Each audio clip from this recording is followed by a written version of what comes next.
오늘 성경 공부 오늘 깨어 있으라 하는 주제로 은혜를 함께 나누고자 합니다. 잠깐 기도 드리시겠습니다. 사랑과 은혜가 많으신 하나님 아버지, 이 시간 하나님이 주님께서 늘 깨어 있으라 항상 말씀하셨는데 저희가 지금 잠들어 있다면 이 시간 깨어나는 귀한 시간 되도록 이 시간 말씀의 은혜로 깨닫게 해 주시옵소서. 그래서 다시 오실 주님을 기쁘게 맞이하는 저희 모두가 될 수 있도록 도와주시옵소서. 처음부터 끝까지 주님께서 저희 입술과 마음을 주장해 주시기를 주님 간절히 원합니다. 주님 이 시간 또 듣는 모든 이들도 동일한 은혜로 하나님께서 함께하여 주시옵소서. 모든 것을 주님께 감사드렸고 이 시간 함께해 주실 우리 주 예수님의 이름으로 감사하며 기도 올려옵나이다. 아멘. 찬송가 마귀들과 싸울지라 348장입니다. 마귀들과 싸울지라 죄악 벗은 형제여, 담대하게 싸울지라 적이 악한 적병과 심판날과 멸망의 날 내가 섰는 눈앞에 곧 다가오리라. 영광 영광 할렐루야, 영광 영광 할렐루야, 영광 영광 할렐루야, 곧 승리하리라. 마귀들과 싸울지라 죄악 벗은 형제여, 고함치는 무리들은 흉한 마귀 아닌가. 무섭고도 더러운 죄 모두 떨쳐버리고 주 예수 붙들라.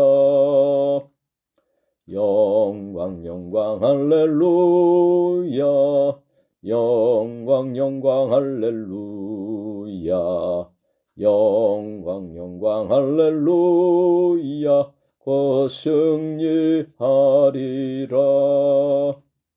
마귀들과 싸울지라 죄악 벗은 형제여, 구주 예수 그리스도 크신 팔을 벌리고 너를 도와주시려고 서서 기다리시니 너 어서 나오라. 영광 영광 할렐루야, 영광 영광 할렐루야, 영광 영광 할렐루야, 곧 승리하리라. 아멘.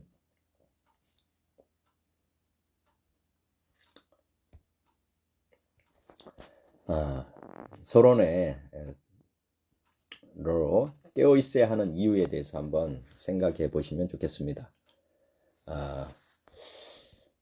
구약에서 예수님을 맞이했던 두 사람이 성경에 기록되어 있습니다. 누가복음에 보면은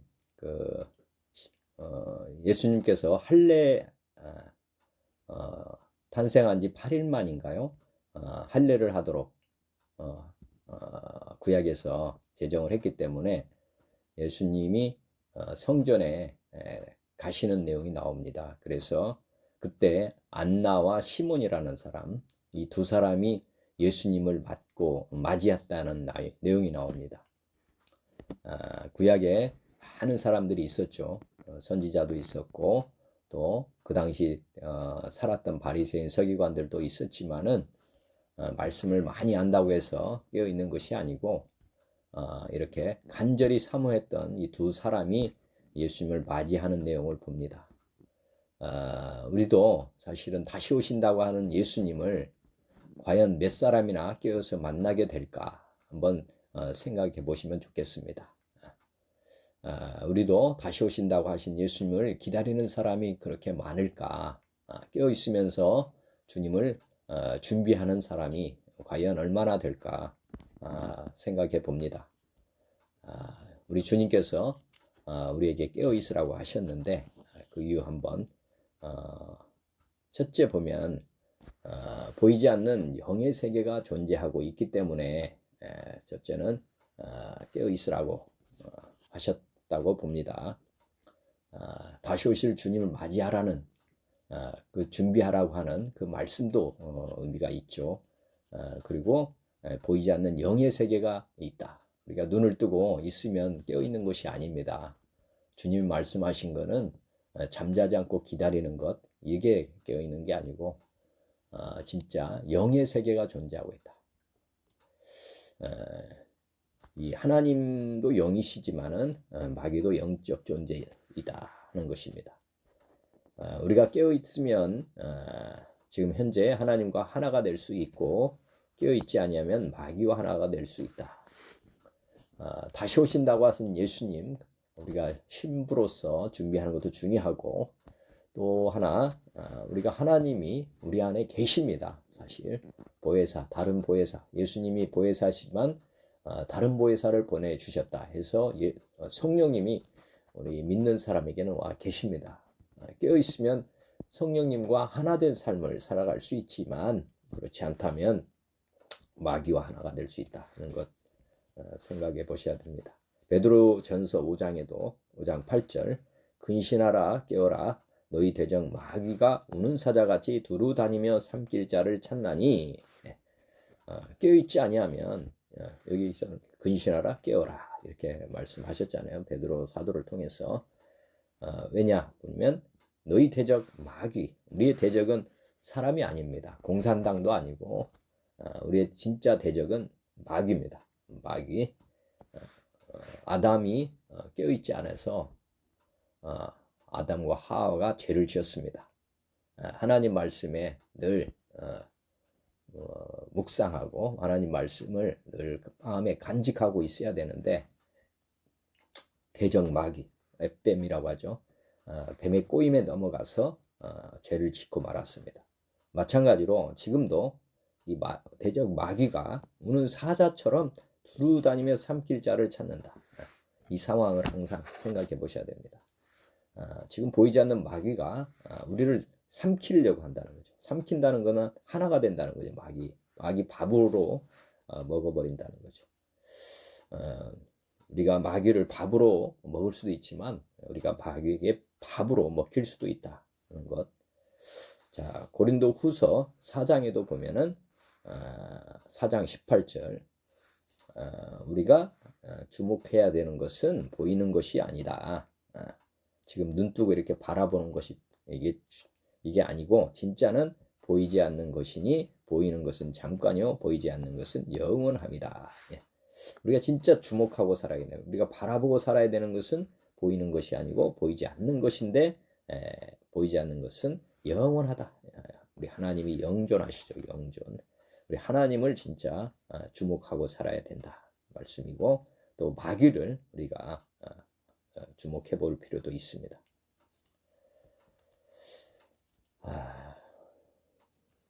깨어 있어야 되는 이유, 한번 예수님의 말씀을 통해서 한번 보겠습니다. 하나님과 하나가 되기 위해서 우리는 깨어 있어야 된다. 요한복음 17장 22절, 내게 주신 영광을 내가 그들에게 주었사오니 이는 우리가 하나 된 것 같이 그들도 하나가 되게 하려 함이니이다. 자, 하나님의 계획은 다른 것이 아닙니다. 죄로 말미암아서 우리가 하나님과 분리가 됐습니다. 예수님이 오신 목적 중에 하나는 예수님과 우리 하나님 아버지가 하나였던 것처럼, 그들, 여기서 보면은 제자들이겠죠. 제자들도 예수님 믿는 사람들도 아버지 하나님과 하나가 되려 함이다. 17장 23절에도 내가 그들 안에 있고 아버지께서 내 안에 계시어 그들로 온전함을 이루어 하나가 되려 함은. 우리가 하나님께서 아주 놀라운 방법으로 하나님과 우리가 하나가 되게 해주셨습니다.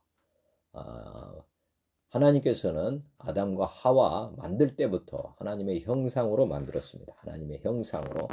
하나님의 형상으로 만드는 것은 하나님과 우리가 처음부터 하나님의 계획은 하나였다는 것입니다. 하나. 그런데 죄로 말미암아서 하나님께서 함께할 수 없는 그 상태가 된 것이죠. 그런 상황에서 이제 하나님과 함께할 수 없는 상태, 그 상태는 마귀와 하나 된 상태로 전락했다. 이렇게 보시면 됩니다. 마귀도 예전에 말씀드렸지만은 마귀도 삼위로 되어 있습니다.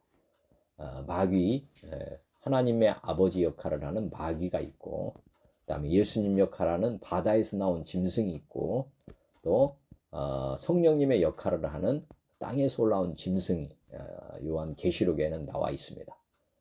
그래서 하나님과 함께 하나가 되지 않으면 마귀가 그 자리를 다 차지해 버립니다. 그래서 우리가 마귀 들렸다고 하죠. 우리가 귀신 들린 사람들 이렇게 말하는데 그 말은 진리입니다. 하나님과 함께 하지 않으면 마귀하고 하나가 돼 버리니까. 그래서 예수님은 하나님께서 우리가 다시 하나님과 하나 될 수 있도록 길을 열어 주신 분이다. 우리의 죄를 다 대속해 주시고 하나님과 하나가 될 수 있는 그런 하나님의 뜻을 이루러 오신 것입니다. 그래서 우리가 예수님을 통해서 이 땅의 복도 중요하지만은 가장 중요한 것은 하나님과 이 온전함이라고 하는 것은 아까 말씀드렸지만은 삼위, 세 분의 하나님이 우리 전신을, 우리의 영과 혼과 육을 온전히 충만하게 임하시는 것, 이것이 진정 하나 되는 것이고 완전한 회복이다. 이렇게 보시면 되겠습니다. 자, 요한일서 3장에 보면 요한일서 3장 8절, 죄를 짓는 자는 마귀에게 속한다. 마귀는 처음부터 범죄함이라. 마귀에게 속하는 사람, 아까 베드로전서 5장 8절에도 있죠. 삼킨다. 마귀가 우리를 삼킨다. 죄를 지면은 마귀에게 삼키어지게 됩니다. 이걸 분명히 알아야 됩니다. 우리가 죄라고 하는 것이 마귀에게 속하게 되는 단초가 되는 것입니다. 우리가 낚시를 하러 가면 무엇을 던집니까?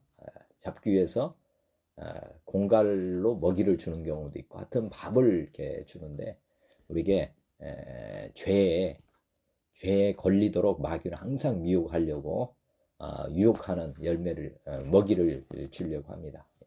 우리에게 죄의 속성을, 하나님을 배반하는 그런 마음을 계속 마귀는 주려고 합니다. 그래서 우리가 깨어있지 아니하면, 아까 낚시에 걸리는 것처럼 깨어있지 아니하면 그 미혹에 사로잡혀 가지고 삼켜지게 됩니다. 그래서 우리는 이 땅의 것들, 이렇게 마귀는 이렇게 낚시로 하는데, 이 땅의 것들을 주목하지 말고 진짜 우리 하나님을 주목하면서 망망대해, 하늘과 땅 모든 권세를 가지신 주님과 함께 온천하를 자유롭게 다니는 그러한 삶을 살기를 원합니다. 자, 두 번째 한번 생각해 보면, 마귀가 하나님의 말씀을 빼앗고 마귀 생각을 넣기 때문에 우리가 늘 깨어 있어야 된다. 자, 누가복음 8장 12절에 보면, 길가에 있다는 것은 말씀을 들은 자니 이에 마귀가 가서 그들이 믿어 구원을 얻지 못하게 하려고 말씀을 그 마음에서 빼앗는 것이요. 마귀는 어떤 존재냐? 마귀가 하나님 말씀을 뭐 한다고요? 그 마음에서 빼앗는 것이다. 앞에서 말씀드렸지만은 아담과 하와가 선악과 열매를 다 먹으면 반드시 죽는다, 이렇게 말씀을 했는데, 그 말씀을 빼앗았다는 겁니다. 그 마음에서 빼앗어, 마음에서, 머리에서 빼앗은 게 아니고 그 마음에 있던 말씀을 뺏었다. 뭐 하려고? 구원을 얻지 못하게 하려고. 구원이라고 하면 이제 예수님과 하나님과 우리가 같이 사는 것, 이게 구원입니다. 진짜 구원은 죄에서 사함 받는 것, 이 정도 구원이 아니고 하나님께서 우리 안에 거하시고 우리가 하나님과 하나가 되는, 이것이 진짜 구원이다. 이 구원을 뺏으려고 하나님의 말씀을 빼앗는 것이다. 말씀을 보지 않는 것, 말씀을 우리가 믿지 않고 순종하지 않는 것, 이거 다 마귀에게 사로잡히는 단초가 되는 것입니다. 요한복음 13장 2절에도 마귀가 벌써 시몬의 아들 가롯 유다의 마음에 예수를 팔려는 생각을 넣었다. 그 마귀가 아까 우리의 심령을 다 지배한다고 그랬죠. 하나님을 떠나게 하고 뭐 한다? 그 마음에 예수를 팔려는 생각. 마귀가 들어가는 것입니다. 지금 마귀가 어디에 들어간 거예요? 마음에 들어갔다는 것입니다. 우리가 하나님의 생각을 마음에 담으면 하나님이 우리에 들어오는 것입니다. 그렇지만 마귀의 생각을 받아들이면 마귀의 소굴이 되는 것입니다. 이 원리를 항상 생각해 보셔야 됩니다. 둘 중에 하나 선택입니다. 우리가 아까 영적인 존재가 우리보다 권세가 더 있습니다. 그래서 둘 중에 하나 선택하게 되어 있다 하는 생각을 해보셔야 됩니다. 마귀 아니면 하나님, 둘 중에 하나입니다. 자, 이제 본론에 들어가서 항상 깨어있는 방법에 대해서 그러면 생각해 보는 시간 되었으면 좋겠습니다. 항상 깨어있는 방법은 무엇인가? 항상 깨어있는 방법. 깨어있는 것이 잠을 자지 않는다는 것인가? 깨어있는 것이 잠을 자지 않는 것인가? 이건 불가능이죠. 우리 하나님께서 이 말씀을 하신 게 아닙니다. 많은 사람들이 항상 주님 오실 때까지 깨어 있어야 되는데 그것이 아닙니다. 진정한 의미를 잘 깨달을 필요가 있습니다. 이거는 사실 불가능합니다. 사람이 잠을 자지 않고 살 수 있는가? 저도 잠을 줄여보고 또 안 자려고도 해보지만 이게 생리적으로 되지 않습니다. 불가능합니다. 3일 연속, 일주일 정도 잠을지 모르겠지만은 불가능한 것입니다. 깨어있는 길은 하나님께 우리의 주파수를 맞추는 것이다. 지금 TV나 인터넷이나 이렇게 보면 무선 인터넷, 핸드폰 다 어떻게 작동하느냐? 이 주파수에 의해서 지금 다 이런 것들이 작동을 하고 있습니다. 우리가 깨어 있다고 하는 것도 같은 이치입니다. 사람이 보고 듣고 느끼고 하는 모든 것들은 어떻게 보면 파동이 있다는 것을 우리에게 말씀하시고, 또 하나님께서도 듣는 사람이 있고 보는 사람도 있고 또 이렇게 생각, 이런 것들이 어떻게 오는가 한번 생각해 보면은 다 이것들이 사실은 어떤 주파수가 있구나 하는 생각을 해볼 필요가 있습니다. 인간의 작동 원리는 다 비슷한 것입니다. 작동 원리가 똑같아. 이 땅의 것들을 우리가 감지하는 것, 또 영의 세계를 감지하는 것. 하나님께서는 이미 우리를 창조하실 때 그것을 다 갖추고 계셨던 것입니다. 보이지 않는 하나님과 마귀 이런 것들이 다 어떻게 보면 하나님이 만들 때, 우리를 창조하실 때 우리에게 내장되어 있는 기능이 있다고 하는 것입니다. 하나님과, 보이지 않는 하나님과 소통할 수 있는 그런 기능을 우리 마음속에 새겨 놓았는데, 우리가 죄로 말미암아서 하나님이 떠나고 그것들이 어떻게 보면 그 기능이 퇴색해진 것입니다. 퇴색. 그렇지만 없는 게 아니죠. 이미 있었던 것인데, 그렇기 때문에 우리가 한번 이 주파수를 맞춘다 하는 생각을 한번 해보시는 것은 어떤가. 제가 깨달은 걸로 한번 나눠보겠습니다. 자, 요즘 어디서 오는 방송을 많이 보고 계십니까? 넷플릭스, 인터넷입니까? 넷플릭스나 유튜브를 통해서 많은 사람들이 뭔가를 보고 있죠. 그다음에 유선 방송, 무선 방송, 우리가 보면은 안테나를 통해서 수신하는 건 무선이고, 또 케이블을 통해서 오면 유선 방송이죠. 드라마를 보든지 그다음에 뉴스를 시청하든지 하든 이런 거 볼 수 있고요. 그다음에 천국 방송 제가 한번 더 추가해 봤습니다. 천국 방송 셋 중에 하나를 아마 보고 있을 것이라고 생각이 됩니다. 자, TV나 라디오가 어떻게 우리 눈에 보이게 되는가 한번 생각해 보면은, 자, 방송국에서 뭔가를 제작해 가지고 방송 전파를 송출하죠. 이거는 계속해서 지금 하고 있는 것입니다. 그렇지만 이제 우리는 어떻게 보느냐? TV가 반드시 있어야 되고, TV에 전파를 수신하는 기기가 있어야 됩니다. 무선 같으면 또 전파를 맞춰야 됩니다. 맞춰줘야 되고, 그러면 우리 눈과 귀로 인식할 수가 있게 되는 것입니다. 라디오를 들을 수도 있고요. 우리 눈의 TV 같은 경우는 소리와 그 다음에 화면이 우리 인식하게 되는 것이죠. 중요한 것은 방송국에서 방송해야 된다는 것, 그 다음에 TV가 반드시 있어야 된다는 것, 이게 중요하죠. 그리고 거기에는 반드시 주파수가 맞아야 된다 하는 것이 이제 우리가 인식할 수 있게 하기 위한 최소한의 필요 조건입니다. 자, 그러면 영이신 하나님은 우리에게 어떻게 전달이 되는가 한번 생각해 보셨는지 모르겠습니다. 자, 영이신 하나님은 어떻게 우리에게 하나님의 뜻을 전달하시나?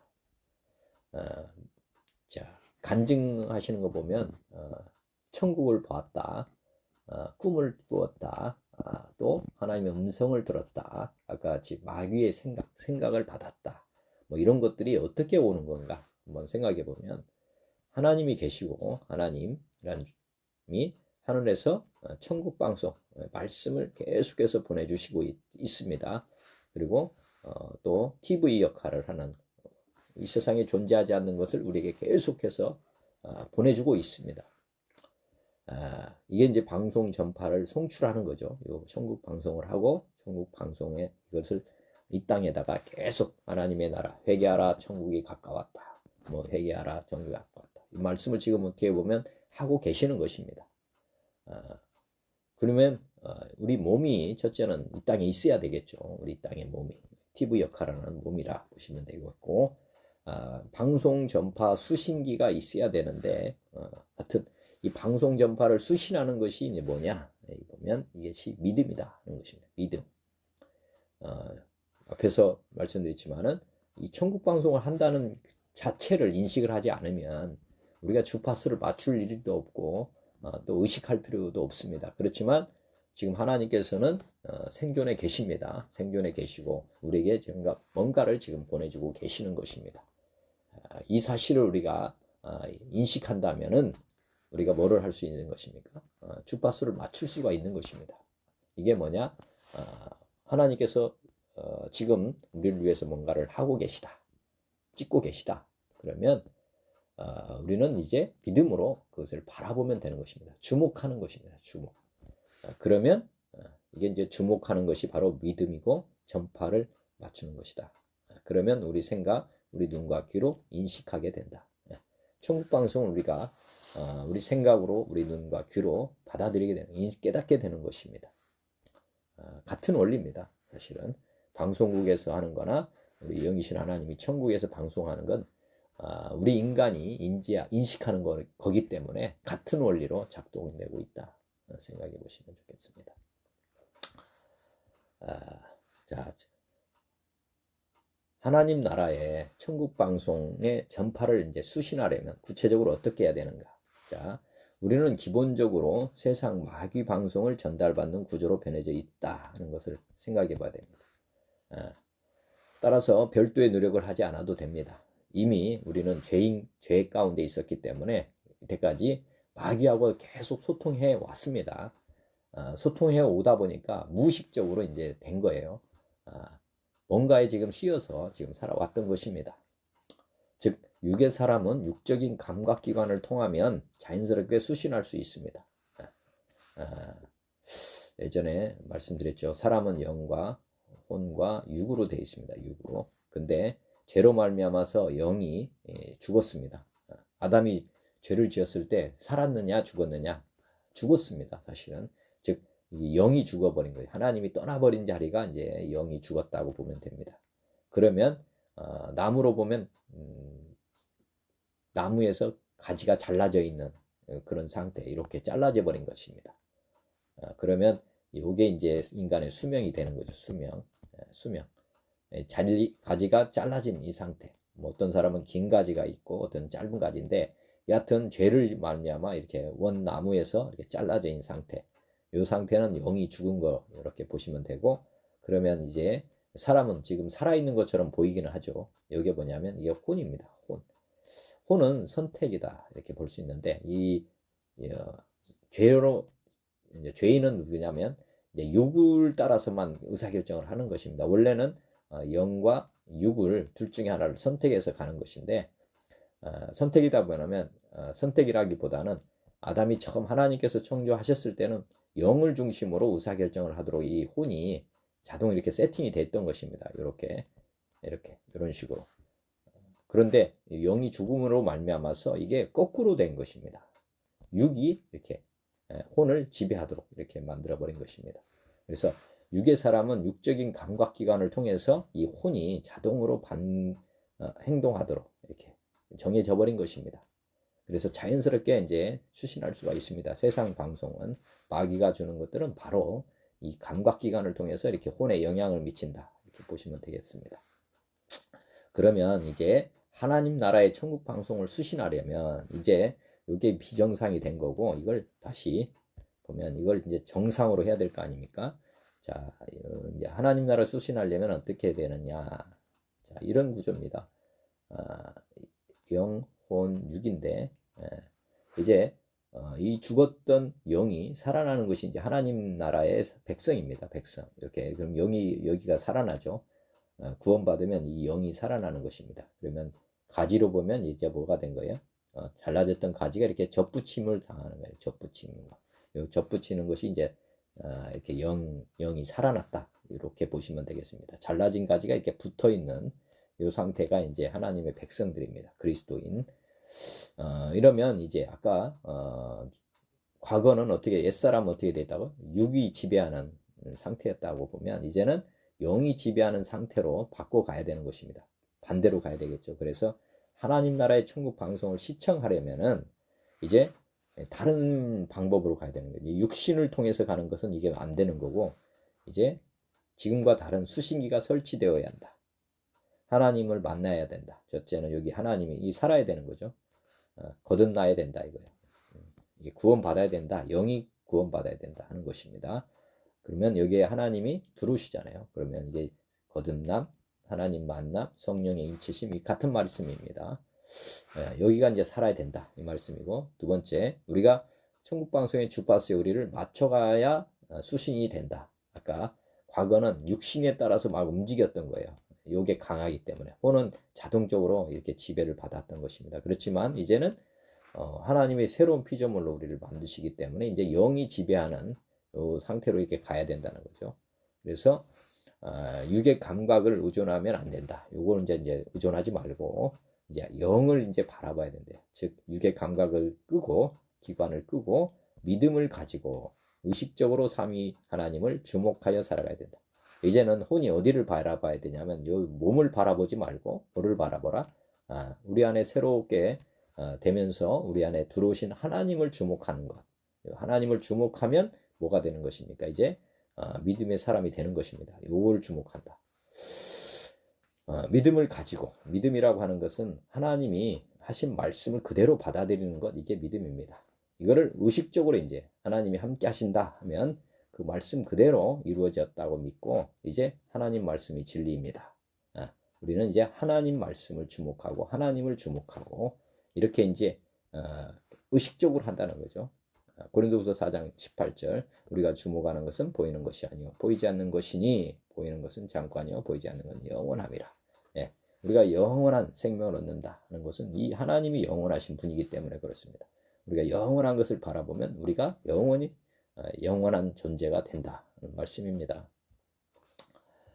자, 뇌파 신학에 대해서 들어보시거나 생각해 보셨나요? 저도 이 용어를 처음으로 접한 것은 제가 한 40 중반대 정도입니다. 뇌파 신학이라고 하는 것 뭐냐면 파동의 크기, 전파, 아까 준파라고 했죠. 전파, 주파수, 이 파동의 크기에 따라서 천국 방송의 인식 여부가 결정된다는 이 논리입니다. 아까 저도 이제 인천에 있는 이천수 목사님이 이제 저에게 영감을 주신 겁니다. 이분이 이제 은사도 많이 받고 또 음성도 듣고 하는 이 원리를 이제 깨달으신 거예요. 저도 이분의 이런 뇌파 신학이라고 하는 걸 한번 생각해 보면서 야, 이때까지 그냥 아무런 생각 없이 기도하고 또 하나님의 뭘 바라보고 뭐 이랬는데 이거는 아까 방송국의 원리처럼 하나님과도 이렇게 소통이 되는 것이구나 하는 것을 알게 됐습니다. 여러분 뭐 뇌파 신학을 믿을 필요는 없지만은 여하튼 하나님과 우리도 이런 관계에서 이렇게 이루어지고 있다 하는 거 생각해 보시면서 신앙생활하면 큰 유익이 되는 것 같습니다. 우리 인간은 육의 눈으로 볼 수도 있지만은 영의 눈으로도 볼 수 있다. 그리고 즉 꿈을 꾸는 존재라는 것이다. 꿈속에서도 이렇게 뭔가를 하는 거구나. 눈을 감았는데 지금 보는 거 아닙니까? 꿈속에서. 이게 보이는 세계가 전부가 아니라 하는 것을 하나님께서는 우리에게 꿈과 계시로도 이미 말씀하고 있었습니다. 즉 영의 눈이 있다고 하는 것도 말씀하고 있었던 거죠. 영의 눈이 있었구나.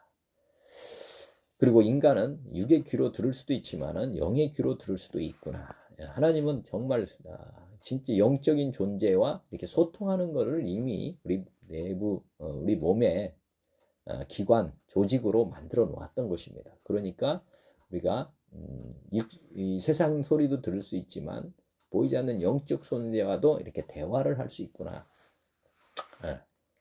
이게 이제 이미 우리 기관으로 있다고 하는 것을 생각해 볼 필요가 있습니다. 우리가 영적인 존재와 소통하지 못하는 것은 우리가 이런 시도를 하지 않고 또 이것을 믿지 않고 있었기 때문에 어떻게 보면 소통이 되지 않았던 것입니다. 그렇지만 있었다는 거죠. 마가복음 4장 12절에도 말씀하십니다. 이는 그들로 보기는 보아도 알지 못하며 듣기는 들어도 깨닫지 못하게 하여 돌이켜 죄사함을 얻지 못하게 하려 함이라. 보기는 보아도 알지 못하며 듣기는 들어도 깨닫지 못한다. 이게 뭔가 하면 아까 영의 귀, 영의 눈이 있다는 건데 저주받은 사람은 이 눈과 귀가 가려서 보기는 보는데 못 본다. 하나님이라는 존재, 아무리 말을 해도 못 알아듣는 뭐 이런 거는 이게 우리가 소경이 있는 것처럼 영적인 소경도 있구나.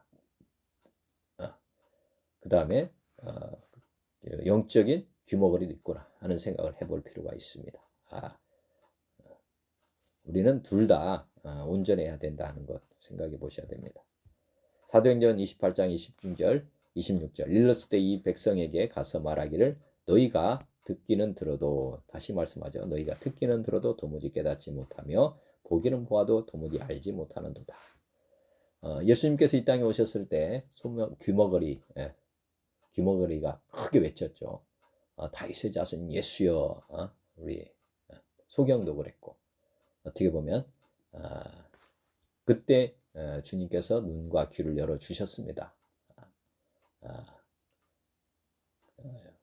지금 우리도 사실은 진짜 기도는 어떤 기도를 해야 되는가?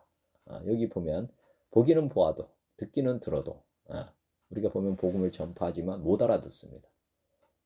깨닫지 못합니다. 이때 하나님께 부르짖어야 될 기도는 다른 것이 아니고 우리의 영의 귀와 영의 눈을 열어주세요. 고쳐주세요. 이게 진짜 기도일 수 있습니다. 네. 영원한 세계를 못 본다고 하는 게 얼마나 안타까운 것입니까? 이 땅에 사라져가는 것 보는 것보다 보이지 않는 세계를 보는 것이 더 중요할 수 있지 않습니까? 그래서 우리가 기도할 때 우리의 눈과 귀를 열어주세요. 이 기도는 늘 하셔야 됩니다. 창세기에서 계시록의 말씀이 열려지는 사람이 있고 열려지지 않는 사람이 있습니다. 이거는 무슨 거냐? 눈과 귀가 가려있다. 이렇게 보시면 됩니다. 그래서 항상 저도 기도할 때는 눈과 귀를 열어주세요. 창세기에서 계시록까지 말씀을 열어주셔서 깨닫게 해 주시옵소서. 이렇게 제가 기도를 드립니다. 자, 육이 아닌 영의 눈과 귀로 보고 들으려면 이제 한번 또 우리의 기존 사고방식이나 행동방식 등을 바꿔야 된다. 그래서 계속 말씀드립니다. 이렇게 원래는 이제 육이 지배하는 이런 구조로 있었다면 지금 이제 사고방식을 어떻게 바꾼다?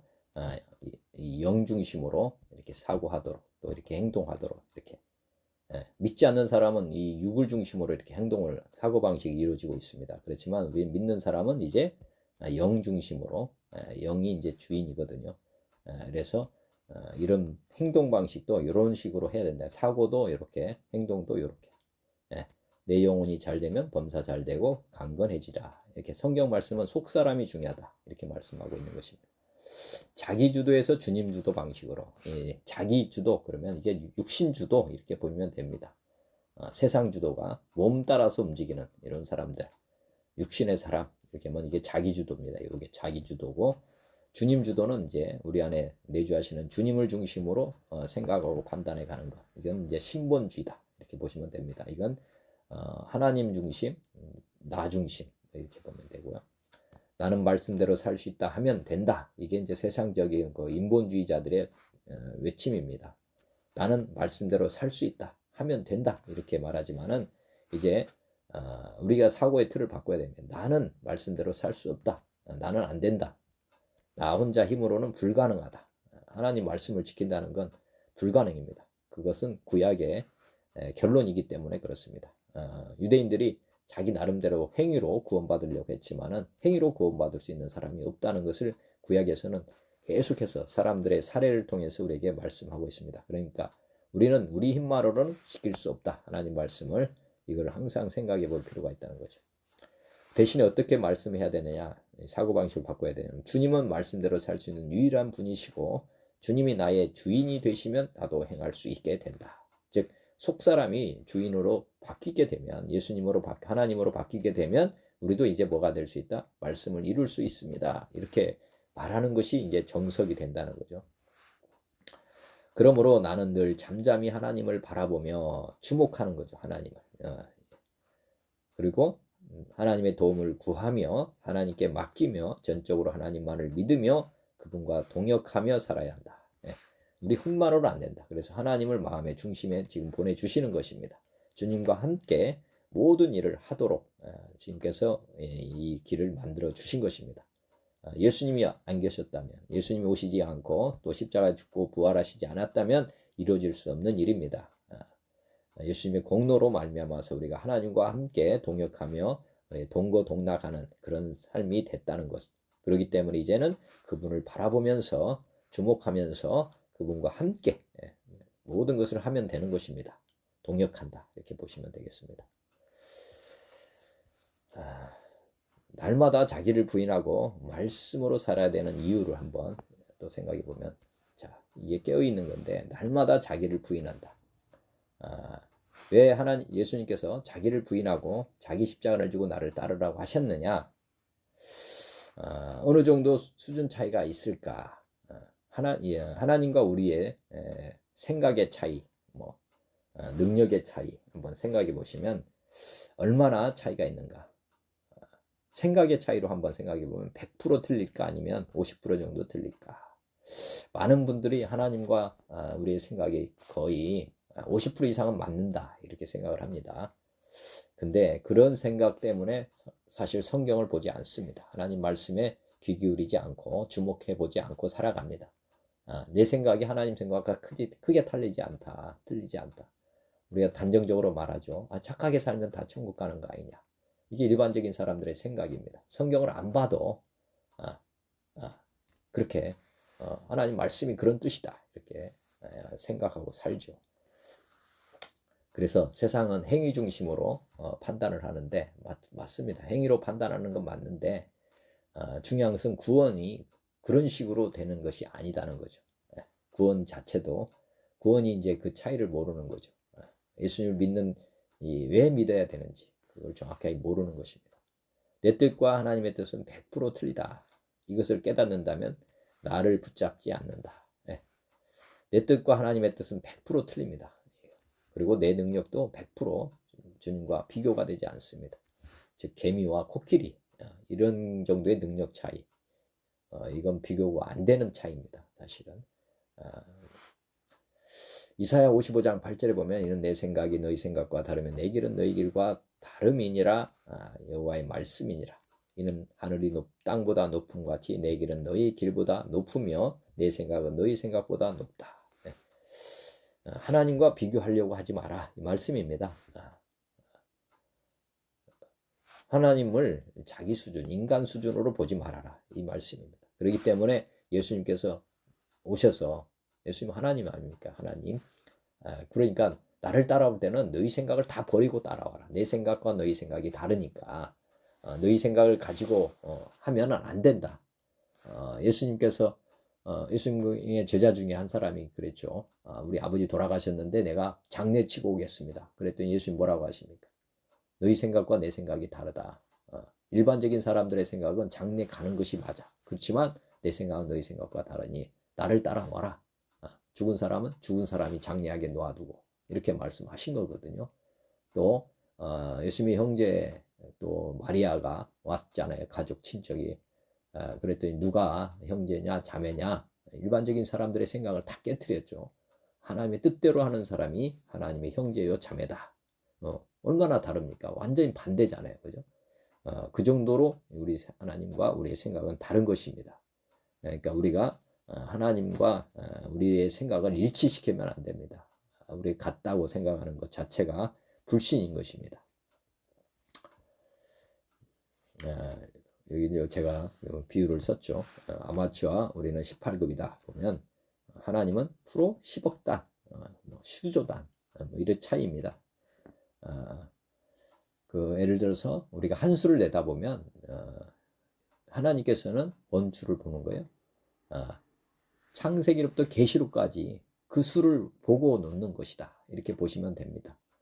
시작부터 끝까지 모든 것을 다 바라보고 바둑을 두는 것이다. 즉 바둑판 전체를 보고 바둑을 두는 분이고 아마추어는 자기가 놓는 그 자리만 보는 거 아닙니까? 그래서 한 수 보고 두 수 보고 이러는 건데 하나님은 바둑판 전체를 보고 항상 수를 놓는다. 이런 차이입니다. 시작과 끝까지 다 하나님께서는 알고 계시는 거죠. 그래서 생각이 같을 확률은 없다. 이렇게 봐야 됩니다. 같지 않다. 그렇기 때문에 100% 부인하라는 것입니다. 자, 내 안에 하나님의 영이 숨을 쉬고 살 수 있는 유일한 길은 주님이 모범적으로 보여주신 십자가의 도이다. 숨을 쉬고 있다. 깨어있을 방법은 무엇이냐? 유일한 방법은 주님이 모범적으로 보여주신 십자가의 도를 가는 것이 이제 우리가 깨어있는 것이다. 이렇게 보면 됩니다. 주님도 하나님 아버지 뜻대로 살기 위해 자기 뜻을 버렸습니다. 그렇죠. 예수님께서 오셔서 하나님의 뜻을 이루러 왔다. 그리고 십자가상에서 마지막 하신 말씀도 다 이루었다. 다 이루었다. 뭔 뜻을? 아버지 뜻을 다 이루었다는 거죠. 자기 뜻을 다 이루었다면 그 다음 말씀 내 영혼을 주께 하나님 아버지께 당부하나이다. 이 말씀을 할 수가 없다는 거죠. 만약에 자기 뜻을 다 이루었는데 아버지가 그걸 좋아할 아버지가 어디에 있겠습니까?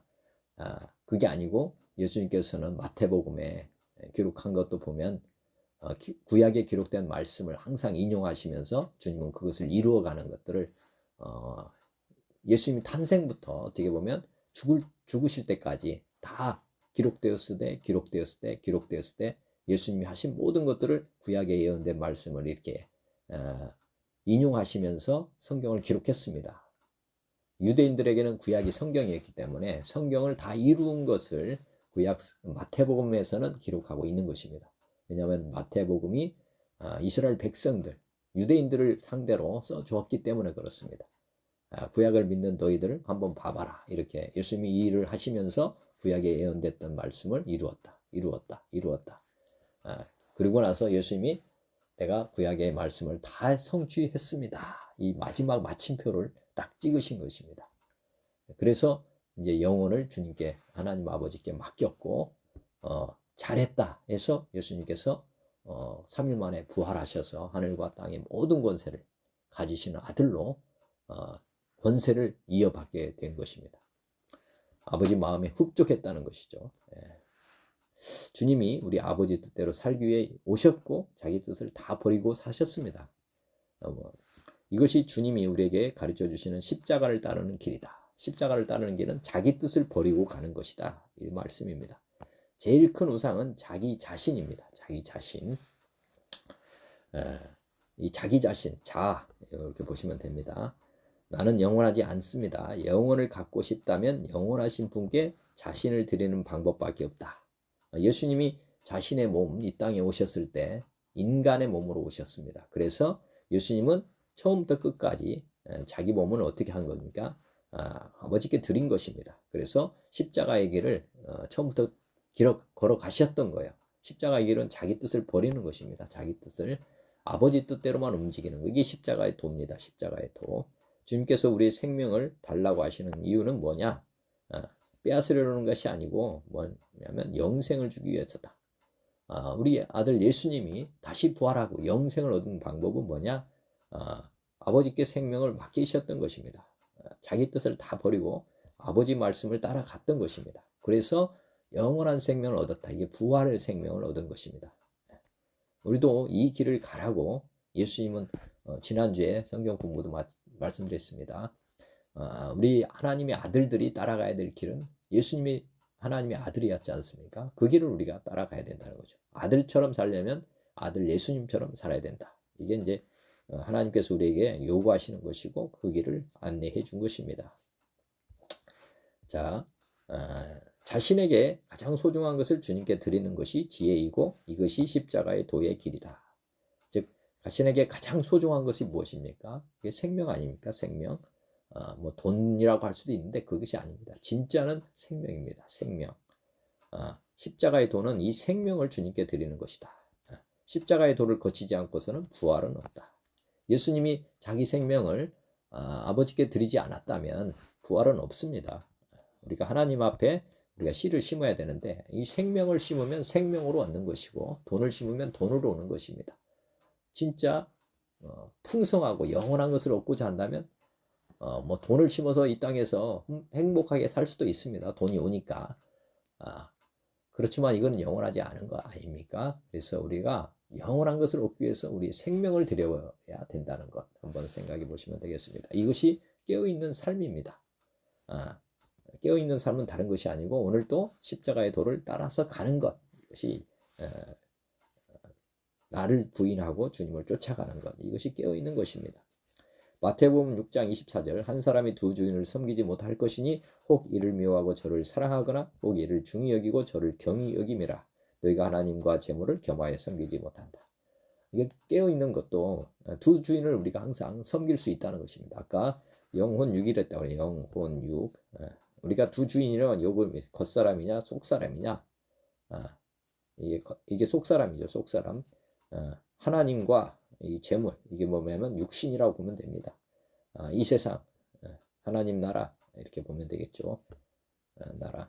우리는 둘 중에 하나 선택을 해야 된다는 거죠. 이 두 가지를 선택할 수 없죠. 두 주인이라고 한 것은 겉사람이냐 속사람이냐 겉사람이냐 하나님 나라냐 이 세상이냐 겸하여 섬기지는 못한다. 양다리는 없다 이겁니다. 둘 중에 하나를 선택하라는 거죠. 여호수아서도 보면 오늘 택하라 한 거죠. 이건 복이고 이건 저주입니다. 저주. 항상 복과 저주가 항상 우리에게 있다. 생각해 보시면 되겠습니다. 십자가의 도가 왜 중요한가 한번. 고린도전서 1장 18절 십자가의 도가 멸망하는 자들에게는 미련한 것이요 구원을 받는 구원은 아까 이제 부활 온전하게 생각 부활을 한번 생각해 보면 됩니다. 부활을 받는 우리에게는 하나님의 능력이라.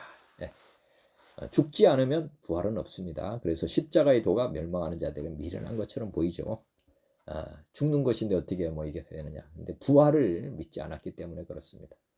부활은 죽은 자만 부활한다는 것. 이것을 세상은 몰랐던 것이죠.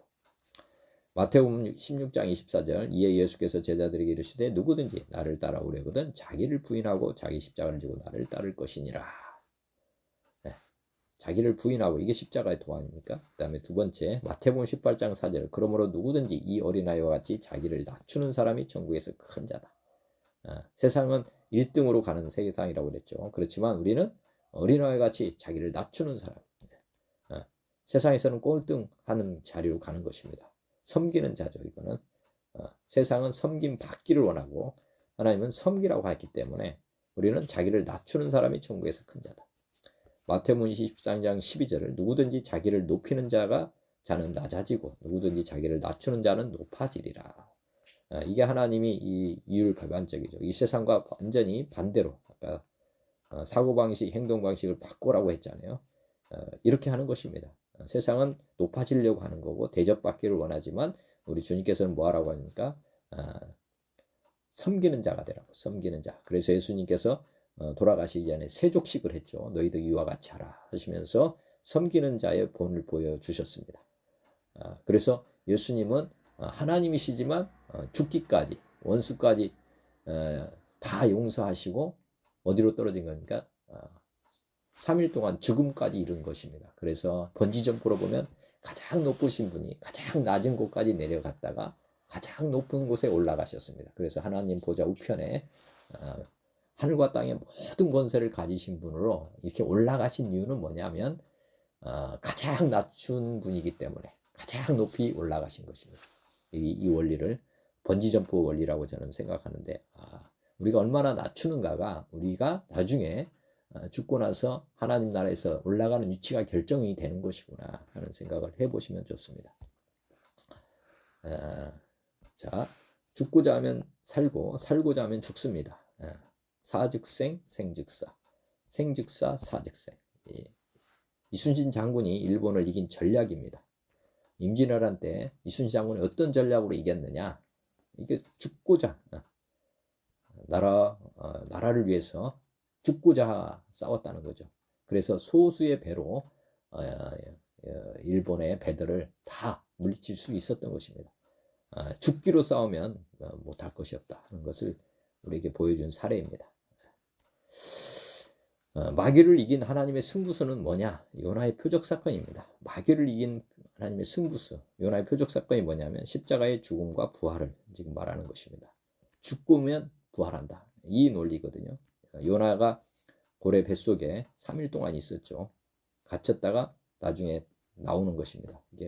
이게 예수님이 십자가에 죽으실 때 무덤에 3일간 있다가 나오는 것과 똑같은 이게 요나의 표적입니다. 예수님의 십자가의 죽음과 부활이 하나님의 승부수다. 우리의 승부수도 이것밖에 없다 생각해 보셔야 됩니다. 우리의 승부수는 다른 게 있는 게 아니고 우리도 요나의 표적, 우리가 죽고자 하면 부활한다. 이런 마음으로 마귀를 대적하면 못 이길 마귀가 없습니다. 내가 죽으면 주님이 주인이 되기 때문에 우리 영혼 육이 있잖아요. 우리 하나님이 계십니다. 우리가 죽으면 완전히 뭐가 되는 거예요? 주님이 왕이 되는 거죠. 왕. 내가 죽으면. 지금 나와 하나님이 같이 있어요. 근데 왕이 되는 방법은 뭐냐면 내가 죽으면 되는 것이에요. 내가 자꾸 왕이 되려고 하거든요. 근데 내가 죽으면 자동으로 왕이 되는 거 아닙니까?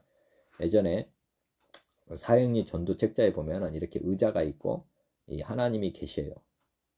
나도 있고 나는 내려와 있는 건데 세상적인 그리스도인은 뭐냐면 예수님을 모셨어요.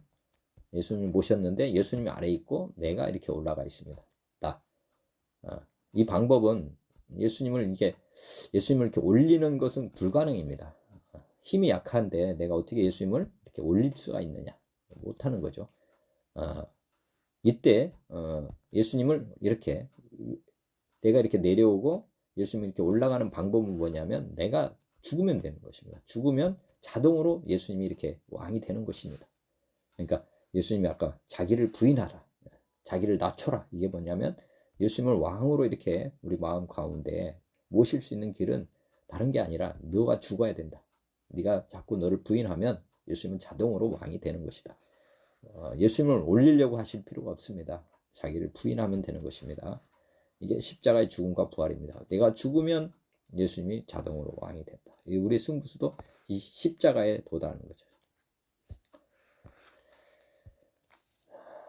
자, 사느냐 죽느냐 이것이 문제로다. 하루하루의 우리 신자의 승부수는 무엇이냐? 하루하루의 삶의 승부수. 우리 몸은 영, 속사람과 혼, 그러니까 선택권 자유지가 이게 혼에 있습니다. 육, 겉사람으로 되어 있습니다. 영을 먼저 먹일 것인가, 육을 먼저 먹일 것인가, 이게 이제 이 선택권이니까 영, 혼, 육인데, 그러니까 이제 혼이 선택을 해야 된다고 했죠. 내가 이제 영을 따라간다, 아니면 육을 따라가느냐. 혼의 선택이 가장 중요하다. 이렇게 보면 사람은 육의 양식과 영의 양식을 모두 먹어야 살게 됩니다. 그런데 많은 그리스도인이 사실은 살아있다, 죽어있다를 정확하게 인지하지 못하고 있습니다. 사람은 뭐로 사느냐?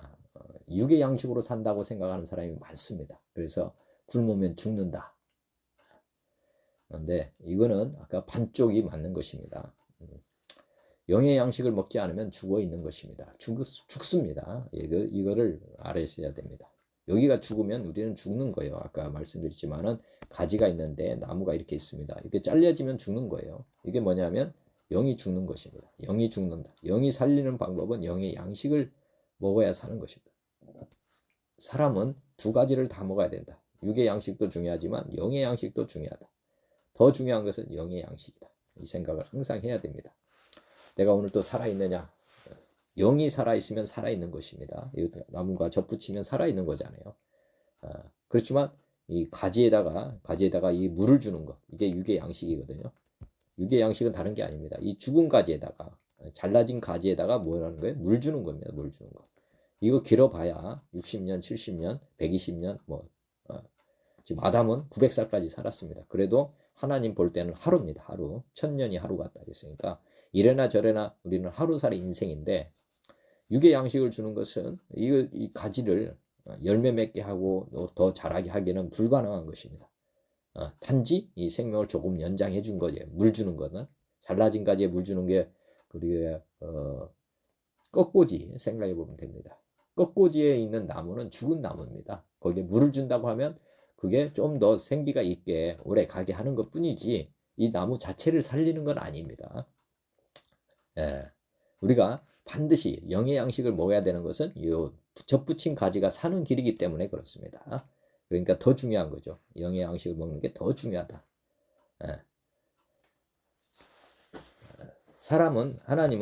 하나님의 사람은 떡으로만 사는 존재가 아니라는 걸 항상 인식해야 됩니다. 육을 먹이기 전에 영을 먼저 먹여야 된다. 쉽게 표현하면 우리 하나님이 여기에 계십니다. 우리 부모님, 우리 유교 문화에서 우리 성장했기 때문에 예전에 밥을 먹을 때 어른 먼저 이렇게 했잖아요. 어른 먼저. 그래서 어른이 수저를 들고 먹기 전에는 우리가 따라서 먹지를 않았습니다. 마찬가지입니다. 사실은 우리 하나님 아버지, 우리 하나님께서 우리 안에 들어오셨기 때문에 항상 우리는 먹기 전에 뭐를 해야 된다는 거예요? 아버지를 먼저 공경해야 되는 것입니다. 내가 먼저 먹을 거냐? 우리 하나님 먼저 먹을 거냐? 이거랑 똑같습니다. 육을 먹이기 전에 영을 먹인다. 아버지 하나님을 드시게 한다. 이렇게 쉽게 생각하면 됩니다. 아침에 영을 먼저 먹이면 하루가 영에 사로잡히게 되고, 하루가 영에 되고, 육을 먼저 먹이면 육에 사로잡힌 하루가 된다. 즉 우리가 세력 싸움이라고 보면 됩니다. 영과 혼과 육인데, 이게 강해지면은 뭐가 돼요? 이게 끌려가는 거고, 반대로 이게 강해지면 우리가 영에 의해서 끌려가게 되는 것입니다. 영이 끌고 가는 거죠. 그러니까 선택이죠. 선택. 시소의 원리입니다. 내가 영으로 살아야 되겠다. 더 지혜롭게 살아야 되겠다. 그러면 말씀 먼저 항상 기도 말씀 이렇게 하는 것이 중요하다는 것이죠. 영의 사람이 되기 위해서는 매일매일 우리의 습관을 고쳐야 된다. 말씀드렸지만은 이제 하나님을 모시고 사는 삶이기 때문에 습관을 다 바꾸는 것입니다. 이게 깨어 있는 것입니다. 살아계신 하나님을 늘 바라보면서 사는 거, 이게 깨어 있는 건데, 하여튼 자, 우리는 육의 호흡만 아니라 영의 호흡도 해야 산다. 우리 몸은 아까 말씀드렸지만은 영혼 육으로 돼 있다. 네, 아까 아버지 하나님, 성경 말씀, 예수님, 성령님 모두 다 영이십니다. 영은 감지가 안 되기 때문에, 자, 영은 우리가 육신이 이게 아까 혼에서 선택을 해야 되는데, 육은 감각기관으로 감지가 돼요. 기관으로 살아있다 아니다 이거 알 수 있잖아요. 그렇지만 영은 뭐한다? 감지가 안 돼요. 이 혼에서 이렇게 감지가 안 되고, 혼이 영과 대화 기도하는 것을 선택하기 위해서는 믿음이 있어야 된다. 믿음은 뭐냐면 하나님 말씀을 그대로 인정하는 것입니다. 인정하는 것. 믿음이라고 하는 것은 하나님이 우리 안에 영으로 존재한다는 것을 인정하는 것부터 의식, 감지되지 않는 영이신 하나님을 말씀을 보고 인정하는 것이 믿음입니다. 하나님 말씀을 그대로 인정하면서 우리가 보이지 않는 하나님을 보이는 것처럼 대화를 한다는 거죠. 영이 혼이 영과 쉬지 않고 호흡, 대화해야 영으로 살아가게 되는 것이다. 즉 깨어 있어야 된다는 영과. 하나님의 사람이 되었다면 하나님을 바라보고 대화하며 살아야 한다. 인격적으로 하나님과 우리가 소통하며 살아야 된다. 우리 안에 오셨는데 우리가 인정하지 않는다. 무관심하다. 그러면 이게 안 되는 거잖아요. 부모님이 살아계시면 최소한도로 의식을 하면서 살아야 됩니다. 그리고 항상 어떻게 보면 소통도 해야 되고 또 도움도 드려야 되고 공경을 해야 되는 것처럼 우리 하나님께서 우리에게 오셨다. 이제 양자가 되었다. 그러면 우리 부모님이 생긴 거 아닙니까? 그러면 이전에 부모님 없이 고아처럼 살 때하고 사고방식을 달리 가야 되는 것입니다. 그래서 이제 그분을 진짜 부모로 인정하고 그분을 바라보면서 사는 것. 이것이 이제 대화입니다. 대화. 그래야 서서히 영의 눈과 귀가 열리게 된다. 즉 하나님이라는 존재에 대해서 믿음으로 바라보면서 그분과 대화를 하고 이렇게 살아가면 이제 뭐가 된다는 거예요? 우리의 감각기관이 있었다고 그러잖아요. 영의 귀, 눈이 열리게 됩니다. 눈과 귀가 열려야 새로운 피조물의 삶, 그리스도인의 삶을 살게 되는 것입니다. 저절로 되는 것이 아니라 우리의 사고방식, 행동방식을 이제 육신 중심에서 영의 중심, 하나님이 우리 안에 계시다. 그 믿음으로부터 출발해서 항상 이제 귀 기울이고, 왜냐하면 하나님이시잖아요. 그분이 내 안에서 뭔가를 살아계시기 때문에 이야기하신다는 거죠. 방송을 하신다는 거지. 천국 방송을 계속 우리에게 하고 계시기 때문에 우리가 이제 주파수를 계속 여기에 맞추게 되면 이제 우리가 귀가 열리고 눈이 열리게 된다. 감각이 열리게 된다. 죽어있던, 즉 잠자고 있던 그런 기능들이 다시 살아나게 된다 하는 것입니다. 영의 눈과 귀가 열리지 아니하면 옛사람, 즉 마귀의 사람으로 끝나고 만다. 우리가 생리적인 눈, 귀의 그것만 보고 살다가 간다는 것입니다. 영이 사람이 되기 위해서는 매일매일 우리의 습관, 옛습관, 겉사람을 따라 산 삶을 버리고 새로운 습관, 영을 따라 사는 삶을 가져야 된다.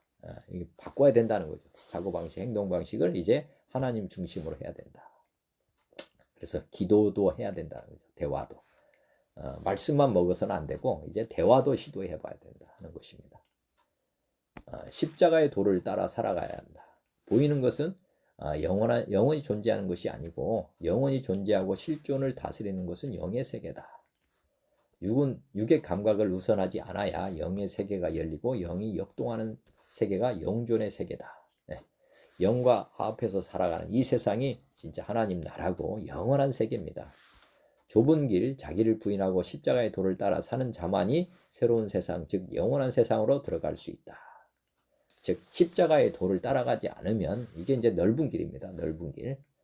넓은 길로 간다. 그다음에 롯의 처처럼 뒤를 돌아본다. 이런 것들이 이제 뭐냐면 예수님을 따라가지 않는 삶입니다. 이렇게 살아가지 않으면 어디로 못 간다? 하나님 나라에 들어갈 수 없다. 영원한 세상으로 들어갈 수 없다. 자, 한번 예를 들어 보겠습니다. 우리가 가는 길은 좁은 길이고 굶주린 사자가 우는 소리를 내고 있다고 한번 생각해 보라. 벼랑에 이렇게 쭉 벼랑길을 간다고 한번 생각해 보면 됩니다. 거기에다가 굶주린 사자가 막 이렇게 우리를 잡아먹으려고 주변에 막 포진해 있다. 주변에 있다고 한번 상상해 보시면 이 길을 끝까지 겁 없이 갈 수 있는 사람은 과연 있을까? 어떤 사람일까? 자, 이 길을 따라갈 수 있는 사람은 누구냐면 육의 눈과 육의 귀가 가려진 사람으로서, 즉 내가 벼랑길을 가고 있다 이런 생각을 아예 못하는 사람이 누구냐면 눈이 가린 사람이죠. 또 귀가, 즉 우는 사자 소리가 있는데 이걸 못 듣는 사람. 이 사람은 뭐 어떤 일이 일어나는지 모르는 상태잖아요. 그렇죠? 육의 눈과 육의 귀가 가려진 사람으로서 이제 아무리 좁은 길이라도 사람이 갈 수 있는 길이라면 갈 수 있는 것입니다. 이 소경, 귀머거리는 뭔가를 의존하지 않으면 갈 수 없는 사람들이라고 보면 됩니다. 그들에게는 항상 반려견이라는 것도 붙고 또 어떤 사람이 이제 데리고 다니잖아요. 마찬가지로 눈과 귀가 가려진 사람으로서 인도자를 의지할 수밖에 없는 사람, 누군가의 도움을 받으려고 하는 그 간절함이 있는 사람, 이 사람은 갈 수 있다는 것입니다. 그래서 우리는 어떤 사람이 되어야 되느냐? 육의 눈과 귀가 가려져야 되고 하나님을 인도자로 우리가 붙잡고 가게 되면 뭐 한다고요? 영원한 세상으로 들어갈 수 있게 된다는 것입니다. 이게 좁은 길이고 주님과 함께 가는 길입니다. 혼자 가는 길이 아니라 인도자를 따라서 가는 길이다. 우리의 눈과 귀를 열어주셔서 영안이 열리면 이 보인다는 거죠. 그 길이 살기 위해 한 걸음 한 걸음 걸어가는 사람일 것이다. 100% 인도자를 순종하면서 한 걸음 한 걸음 뛰어가면 우리는 이제 우리의 하나님께서 바라고 원하시던 그 천국의 문으로 가게 되고 들어가게 된다. 얼마나 좋은지 모릅니다. 지금 깨어있다고 하는 것은 한 걸음 한 걸음 뗀다고 생각하고 또 인도자를 100% 의존하는 그런 삶이라는 것입니다. 천국의 큰 자는 누구입니까?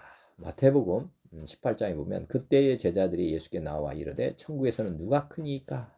예수께서 한 어린아이를 불러 그들 가운데 세우시고 이르시되 진실로 진실로 너희에게 이르노니 너희가 돌이켜 어린아이들과 같이 되지 아니하면 결단코 천국에 들어가지 못하리라. 그러므로 누구든지 이 어린아이와 같이 자기를 낮추는 사람이 천국에서 큰 자다.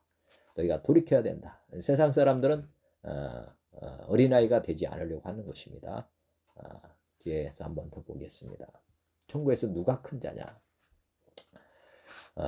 세상은 큰 자가 되라고 합니다. 큰 자가. 성경 공부하는 이유가 큰 자가 되려고 하는 것이라면 잘못하고 있는 것이다. 예수님께서 아까 세족식 할 때 섬겨드렸잖아요. 섬기는 자, 자기를 낮추는 자. 이걸 본을 보여주신 것입니다. 기념하라고 하셨죠. 어린아이는 빨리빨리 자라고 싶어 합니다. 이유는 부모님의 간섭에서 빨리 벗어나 자기 생각대로 또 자기 멋대로 살고 싶어서 그렇습니다. 어린애들은 빨리빨리 이렇게 생각을 하는 것이죠. 빨리빨리 자랐으면 좋겠다.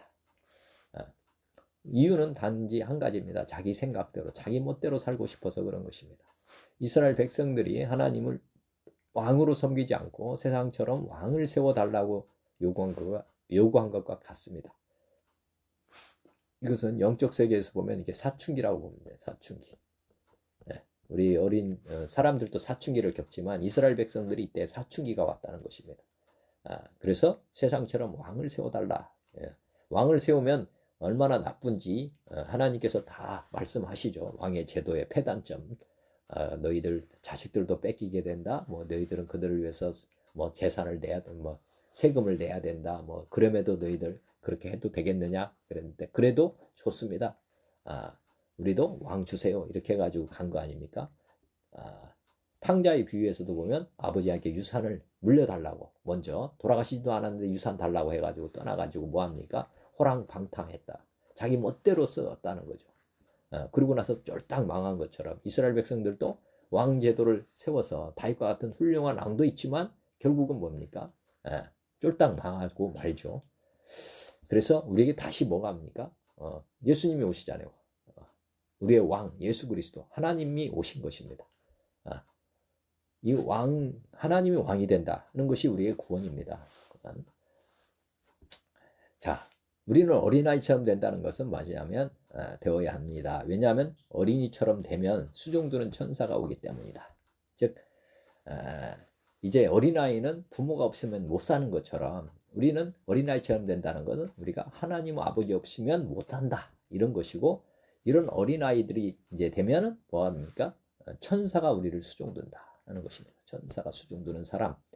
이 천사는 어느 정도의 권력을 가지고 있냐면 마귀는 천사를 이길 수 있습니까?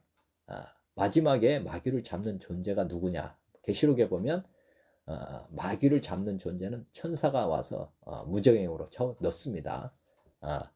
마귀보다 천사가 더 강력합니다. 당연하겠죠. 천사가 타락해서 마귀가 됐는데 하나님이 타락한 마귀를 천사보다 높일 수는 없지 않습니까? 즉 우리나라가 공권력이 있고 경찰이 있죠.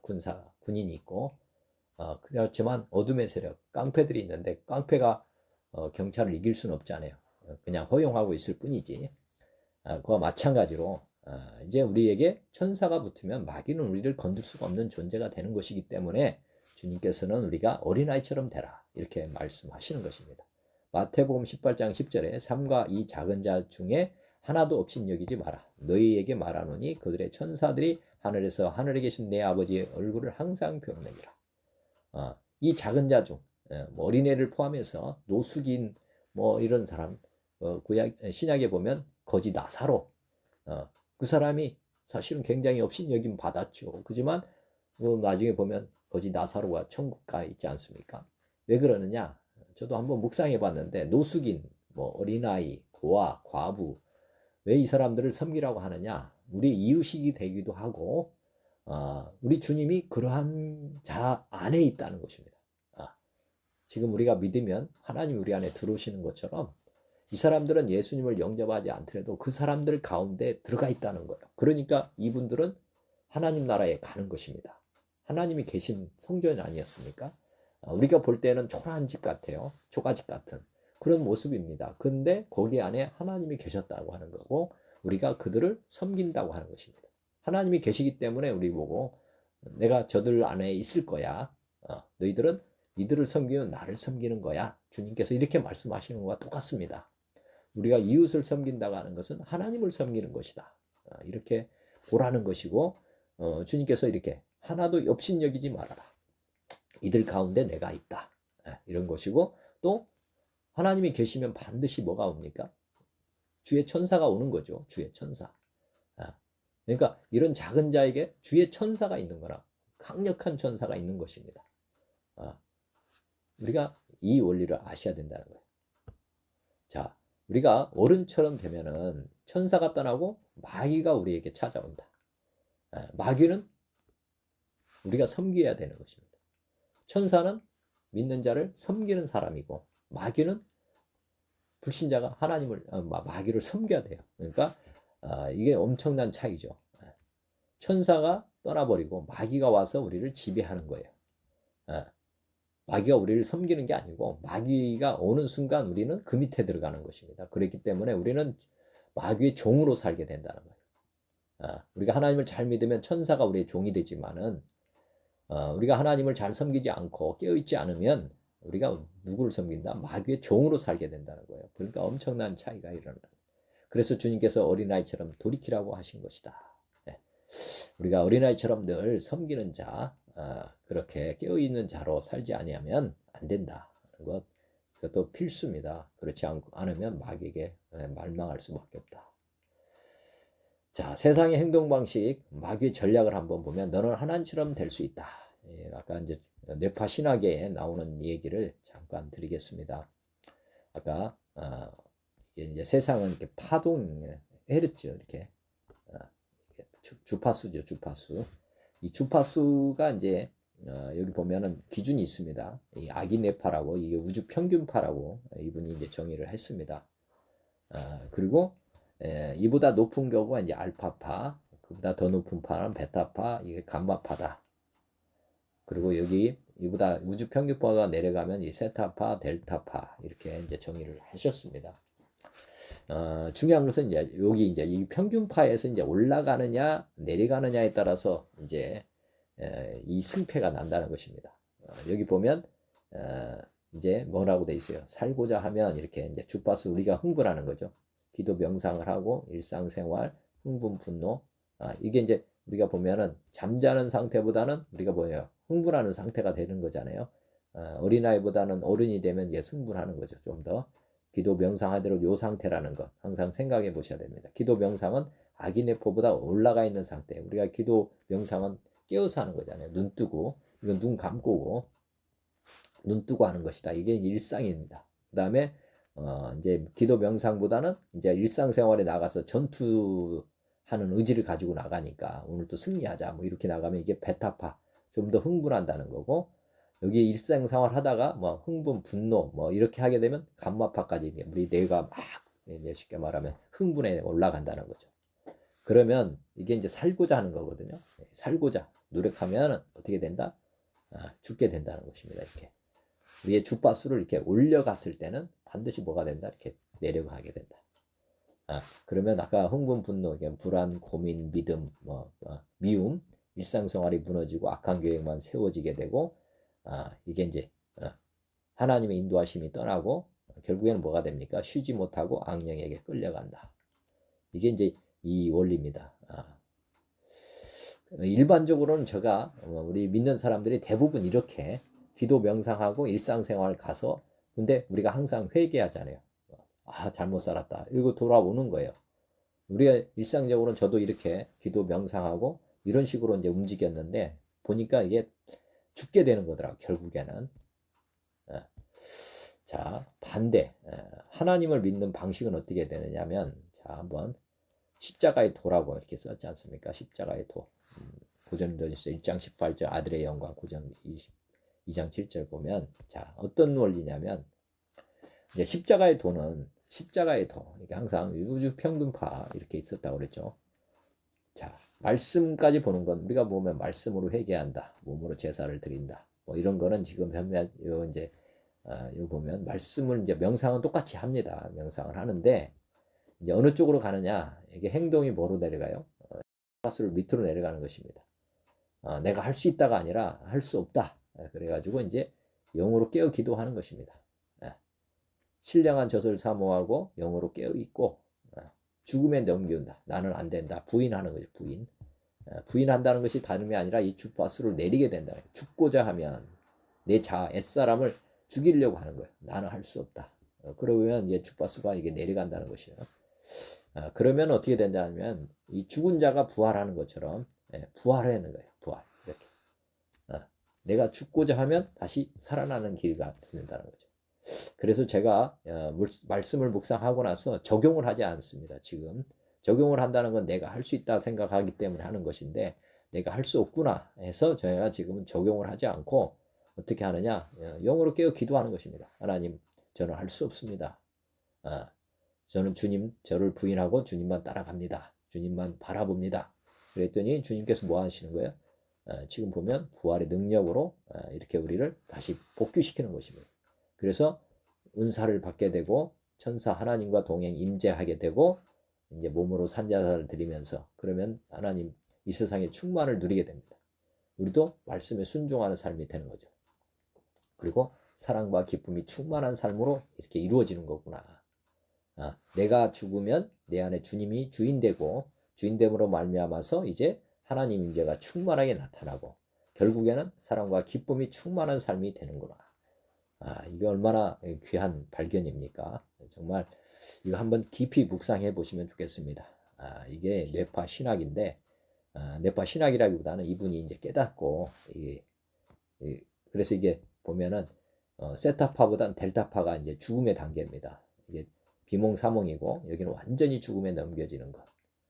이제 완전히 자기를 완전히 십자가에 못 박는 것. 뭐 이런 상태로 날마다 주님을 왕으로 바라보면서 우리는 비서관입니다. 이렇게 믿음을 가지고 나아가면 이렇게 부활한다는 것입니다. 자, 이제 정리하겠습니다. 깨어있다는 것은 무엇이냐? 한마디로 말하면 하나님 임재를 훈련하는 것이다. 하나님이 함께 한다는 것을 늘 의식하는 거죠. 훈련한다는 것은 하루에 얼마 동안 임재를 의식하며 사는가. 하나님이 떠난다고 했습니까? 항상 함께 한다고 하셨어요. 항상 함께 한다. 임재를 항상 우리 하나님이 임재하는 거예요. 우리 안에. 임재를 의식하면서 생각하면서 사는가. 임재의 훈련의 시작은 하나님을 아는 것부터 시작입니다. 즉 무관심에서 관심으로 돌려야 되는 거죠. 하나님이라는 존재가 있는가. 이렇게 또 하나님이 존재를 찾아본다. 하나님이라는 존재가 있다면 대화를 한번 시도해 본다. 하나님의 존재에 대해서 알아간다. 성경으로든지 뭐 다른 것으로든지 이 하나님이 존재하느냐 이것부터가 이제 임재 훈련의 시작입니다. 많은 사람들은 이제 보이지 않는 세계에 대해서는 주목하지 않고 보이는 세계만 주목하고 살아가요. 그렇지만 이제 임재를 훈련하려면 반드시 보이지 않는 영적 세계에 대해서 관심을 가져야 됩니다. 마귀도 있고 천사도 있고 하나님도 있다. 이거를 한번 생각해 보시면 좋겠다는 것이죠. 자, 두 번째는 이제 존재가 이제 믿어져야 되는 것입니다. 두 번째 하나님을 만났는가, 믿어졌는가. 본격적인 하나님 임재를 훈련하려면 어떻게 하느냐? 이제 믿어져야 됩니다. 기본적으로 존재라는 것이 믿어졌을 때 이제 훈련을 하는 것이죠. 방언을 받았습니까? 우리가 보면 하나님을 믿을 때 성령의 임하심으로 말미암아서 방언이 나옵니다. 이게 일반적인 성령 세례 받은 표적입니다. 표적.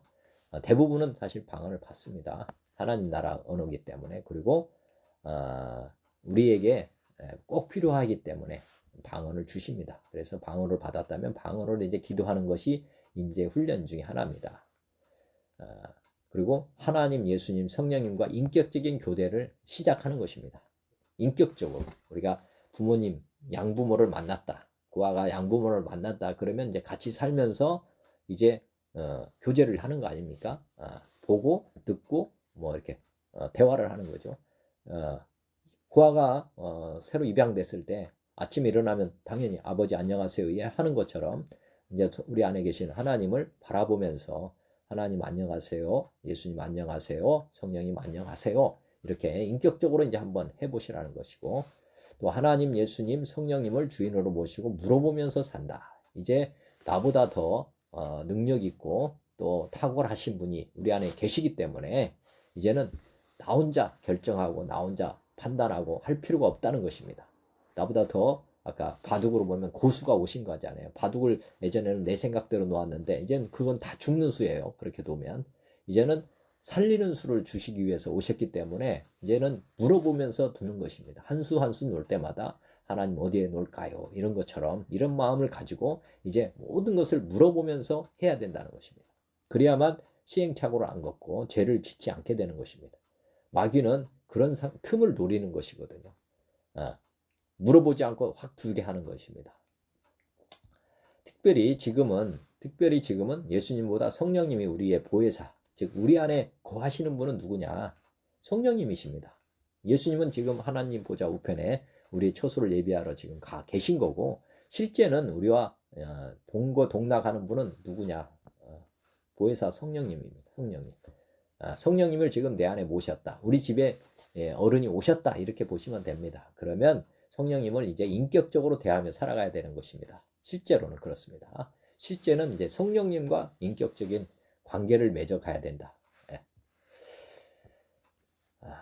자, 성령님께서 우리 안에 영원히 살아 계십니다. 믿으시죠?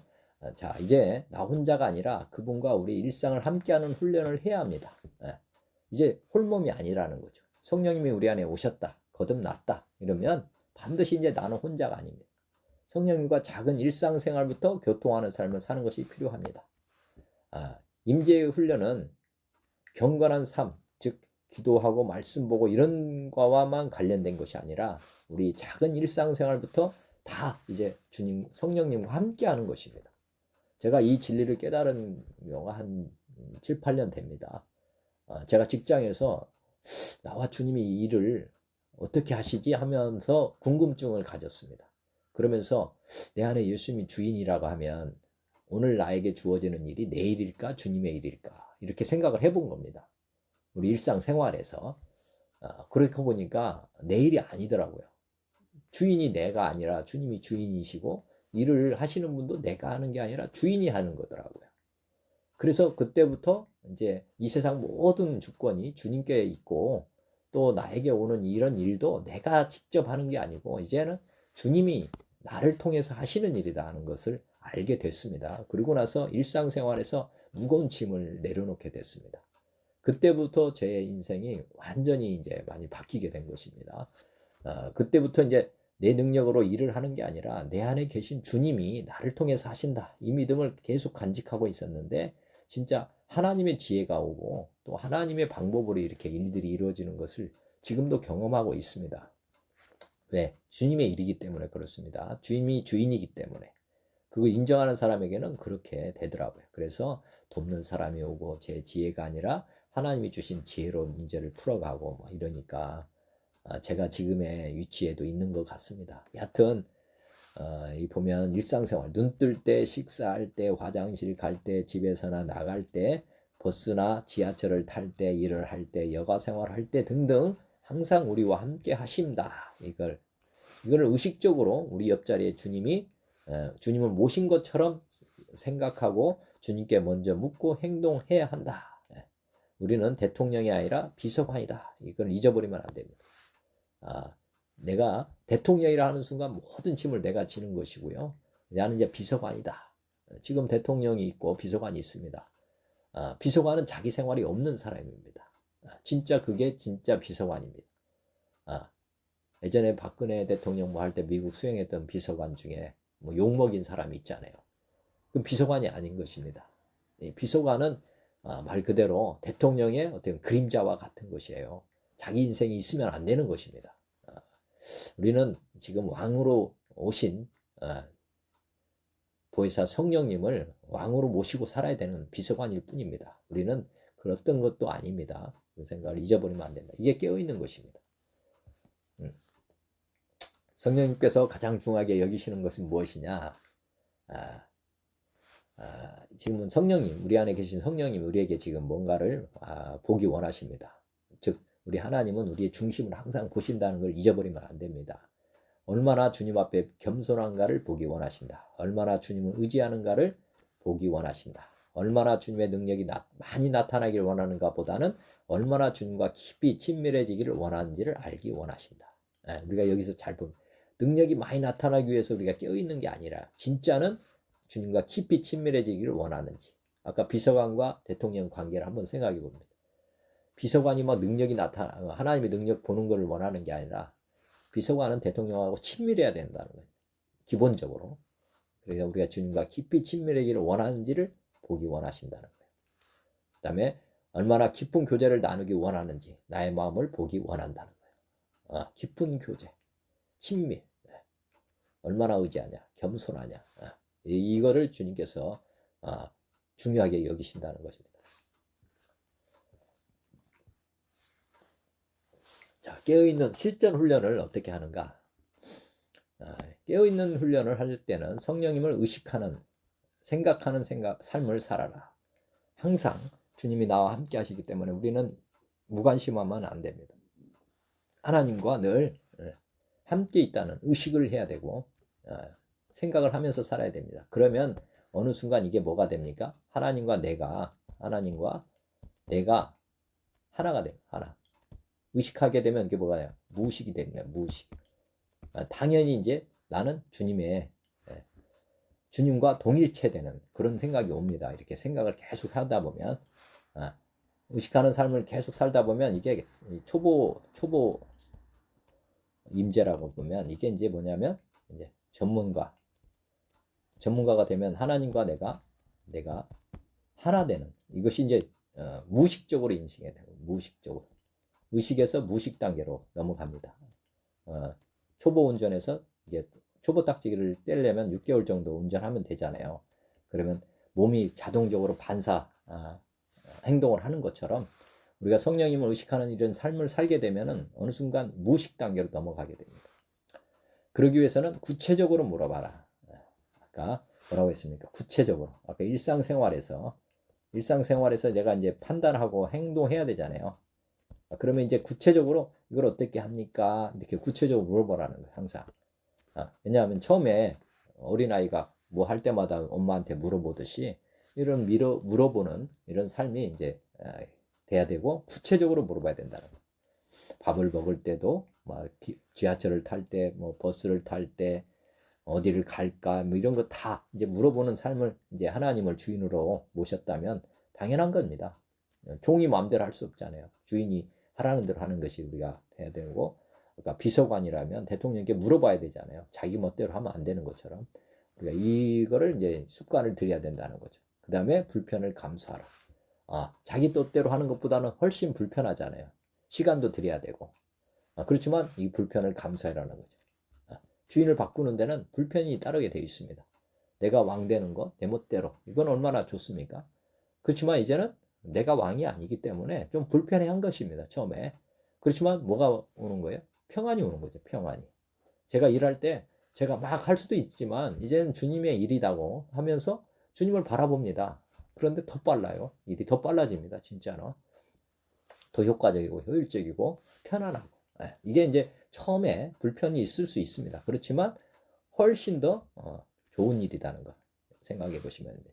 세상에서 가장 위대한 일은 하나님을 수행하는 일임을 잊지 말아라. 비서관, 하나님을 왕으로 모시고 비서관으로 사는 것이 최고입니다. 최고.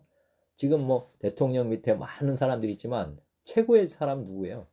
주님과 대통령과 함께하는 비서관 아닙니까? 비서관이 가장 어떻게 보면 위대한 일을 하는 것입니다. 우리가 하나님을 수행하는 이 일이 가장 가치 있고 위대한 일이다. 그리고 세상에서 가장 위대하게 일하는 비결은 뭐냐? 우리가 하는 순간순간의 일들, 일상생활의 일들을 성령님과 함께 동역하는 것이다. 하나님과 함께하면 가장 탁월하게 일을 할 수 있다는 것입니다. 우리가 보면 예수님이 1달란트, 5달란트, 10달란트 비유를 했습니다. 사람은 하나님은 달란트의 크기를 가지고 사람 판단하는 게 아니라 우리가 사소한 일이든 중요한 일이든 관계없습니다. 그냥 충성을 다했느냐 이 한마디로 다 판단을 했습니다. 마찬가지로 우리가 큰 일이냐 작은 일이냐 나눠서 할 필요가 없습니다. 다 하나님과 함께하면 탁월한 일이 되는 것입니다. 하나님과 함께하면 탁월한 일이 된다. 우리가 동역하면 아주 탁월한 일이 되는 거예요. 가장 위대한 일이 되는 것입니다. 그 일 자체가. 우리는 이것을 잊어버리면 안 됩니다. 아주 예를 들어서 병으로 예를 들면 감기, 그다음에 감기에서 좀 더 우리가 보면 골절, 그다음에 우리가 보면 암, 이런 것들이 있다고 하면 작은 병이든 큰 병이든 관계 없습니다. 우리 하나님과 함께 맞서는 거예요. 작기 때문에 이거 무시하고 하나님 하고 중한 병이 걸리면 하나님 목숨 걸고 막 기도하고 할 게 아니라 작은 병이든 큰 병이든 하나님께 항상 물어가면서 하는 것입니다. 그렇게 대처해야지 되는 거예요. 그런 것처럼 이게 동역한다는 것이 정말 굉장히 중요하고 이것이 깨어있는 것이다. 보시면 되겠습니다. 하나님과 교제하기에 앞서서 알아야 할 것이 무엇인가? 우선 알아야 될 것은 주님이 우리를 그리스도인으로 부르신 것은 우리들과 늘 함께 있기를 원하시기 때문이라는 것이다. 우리를 그리스도인으로 부른 것은 주님의 일을 시키기 위해서 이런 게 아닙니다. 진짜 본질은 우리들과 늘 함께 있기를 원하시기 때문이다. 하나님과 내가 하나가 되는 것, 이렇게 하나가 되는 것이 하나님이 우리를 부르신 이유입니다. 하나님과 분리됐던, 그래서 죄로 말미암아서 마귀 종으로 사는 우리를 구원하신 목적은 이제 너와 함께 하고 싶다. 너 고아에서 내가 너를 양자로 삼아서 함께 살자. 이게 이제 본질이라는 것입니다. 주님과 함께 있기 위해서는 먼저 어린아이가 되어야 된다. 맞추죠? 그래야 우리 아버지가 되시고 우리 가족이 되는 것이니까 그리스도를 마음속에 모시려고 노력해야 된다. 항상 아까 의식해야 된다는 것입니다. 그렇다고 다른 일을 전혀 안 하는 것은 아니다. 아까 일상생활, 경건생활에서만 하라는 게 아니고 모든 일상생활을 주님과 함께 하는 것이다. 이것입니다. 마음속에 모시고 그분과 함께 일하는 것. 이게 이제 우리 주님이 원하시는 삶이라는 거죠. 예수님께서 우리를 다스리라고 하셨잖아요. 다스리나. 뭘로 다스리냐? 하나님과 함께, 사랑이신 하나님과 함께 사랑으로 다스리는, 이것이 우리가 예수님을 통해서 얻게 되는 것입니다. 예수님도 오셔서 사랑으로 통치하신 거거든요. 병자를 고친 거, 우병이를 먹이고 이렇게 했던 모든 것 다 하나님은 사랑으로 이 모든 이적과 기적을 베풀어 주신 것이고, 그거는 사랑이신 하나님이 예수님 안에 계셨기 때문에 가능했던 것입니다. 우리도 마찬가지로 우리가 예수님을 통해서 이제 하나님을 우리 안에 모시면 하나님의 사랑이 우리 마음에 부음바 돼서 우리도 이 세상을, 일상생활을 이제 사랑으로 이렇게 하는 것입니다. 이것이 이제 하나님이 바라시고 원하시는 그 삶의 인간에게 주어진 목표고 또 삶의 이유인 것입니다. 하나님과 함께 사랑으로 통치하는 것이다. 자, 이제 이제 임재에 대해서 말씀했는데, 임재가 이제 이루어진다면, 임재 훈련이 끝나면 이제 보면 연습이죠. 연습 단계가 이제 지나가면 이제 삶이 되는 것입니다. 삶. 예수님과 우리가 하나의 삶이 되는 거예요. 그냥 무의식적으로 이제 하나님과 연합된 동행의 삶이 시작이 된다. 임재 훈련. 아까 초보 운전이 떨어지면, 초보 딱지가 떨어지면 뭐가 됩니까? 이제 전문가가 되잖아요. 운전 전문가. 이렇게 전문가가 됐다고 생각 한번 해보시면 됩니다. 제가 볼 때도 임재 훈련을 어느 정도 해야 되느냐? 우리가 이제 하루를 얼마나 하나님을 의식하면서 사느냐, 하나님 얼마나 생각하면서 사느냐, 그 차이가 임재 훈련의 기간을 좌우한다고 봅니다. 그래서 제가 볼 때는 3개월에서 6개월 정도 날마다 주님을 의식하고 생각하고 바라보면서 살아가면 3개월에서 6개월이 지나면 이제 물어보는 단계, 뭐 이런 단계가 이제 어느 순간 되면 자동으로 물어보면 답이 나오는 단계, 동시통역의 단계, 그게 한번 짧게는 3개월, 길면은 뭐 6개월 정도, 이게 이제 어떻게 보면 무식 단계로 넘어가서 하나님이 내 안에 계시다는 게 이제 자동으로 느껴지는 단계, 이게 시작이 되는데 한 6개월에서 1년 사이로 보시면 됩니다. 연합된 동행의 삶의 경과는 뭐냐? 빌립보서 4장 11절, 내가 궁핍함으로 말하는 것이 아니라 어떠한 형편에든지 나는 자족하기를 배웠노니 나는 비천에 처할 줄도 알고 풍부에 처할 줄도 알아. 모든 일 곧 배부름과 배고픔과 풍부와 궁핍에서 처할 줄 아는 일체의 비결을 배웠노라. 내게 능력 주시는 자 안에서 내가 모든 것을 할 수 있느니라. 자, 우리가 주님이 우리와 함께 살기를 원하는 것은 이 세상을 바꾸기 위해서 그런 것이 아닙니다. 이 환경은 바뀌지 않습니다. 다만 내가 어떻게 변하는 겁니까? 전지전능하신 하나님처럼 변해지는 것입니다. 그래서 비천에 처할 줄도 풍부에 처할 줄도 배고픔, 배부름, 풍부, 궁핍 이것도 우리에게 전혀 문제가 되지 않는 것이다. 이게 하나님을 믿는 하나님의 사람이 되는 하나님과 동거동락하는 이 사람은 전지전능한 하나님처럼 우리가 살아갈 수 있게 된다 하는 것입니다. 이것이 우리에게 소망이 되는 거죠. 이 환경이 바뀌는 게 아니라 내가 환경에 맞춰줄 수 있는 존재가 된다. 이게 동행한 삶, 연합된 삶, 깨어있는 삶의 결과입니다. 얼마나 좋습니까? 사실 환경에 우리가 휘말려서 환경의 지배하에서 살아가는 게 이게 무거운 짐이거든요. 그런데 이 환경을 이제 초월해서 사는 것이니까. 또 사도 바울이 또 기록한 말씀이 있습니다. 연합된 동행의 삶의 결과는 뭐냐? 어떤 고난에도 죽지 않는다는 것을 성경이 기록하고 있습니다. 고린도후서 11장 22절, 그들이 히브리이냐 나도 그러하며 그들이 이스라엘이냐 나도 그러하며 그들이 아브라함의 후손이냐 나도 그러하며 그들이 그리스도의 일꾼이냐 정신없는 말을 하거니와 나는 더욱 그러하도다. 내가 수고를 넘치도록 하고 옥에 갇히기도 더 많이 하고 매도 수없이 맞고 여러 번 죽을 뻔하였으니 유대인들에게 40에서 하나 감한매를 5번이나 맞으며 3번 대장으로 맞고 1번 돌로 맞고 3번 파선하고 일주야를 깊은 바다에서 지냈으며 여러 번 여행하면서 강의 위험과 강도의 위험과 동족의 위험과 이방인의 위험과 신의 위험과 광야의 위험과 바다의 위험과 거짓 형제 중에 위험을 당하고 그다음에 또 수고하여 하며 애쓰고 여러 번 자지 못하고 줄이며 목마르고 여러 번 굶고 춥고 헐벗어노라. 이 일은 고사하고 아직도 날마다 내 속에 눌리는 일이 있으니 곧 모든 교회를 위하여 염려하는 것이라. 보면은 40에 하나 감한매를 5번 맞고 3번 태장 맞고 돌로 맞고 3번 파선하고 일주야를 깊은 바다에서 지내고 강의 위험, 동족의 위험, 이방인의 위험 이렇게 정말 사람은 감당할 수 없는 많은 위험과 고난을 받았음에도 불구하고 사도 바울은 뭐가 됐습니까? 뭐 불구가 된 것도 아니고 다시 온전하게 됐어요. 그리고 죽지 않고 또 이 일은 고사하고 아직도 살아있으면서도 날마다 내 속에 눌리는 일이 있으니 곧 교회를 위하여 염려하는 것이라. 우리 하나님의 마음을 그대로 표현하고 있는 것입니다. 우리 하나님이 이 세상을 보고 있고 이렇게 염려하고 있는 거예요. 다들 깨어있지 않아서 이렇게 고난당하고 있는 이 모습,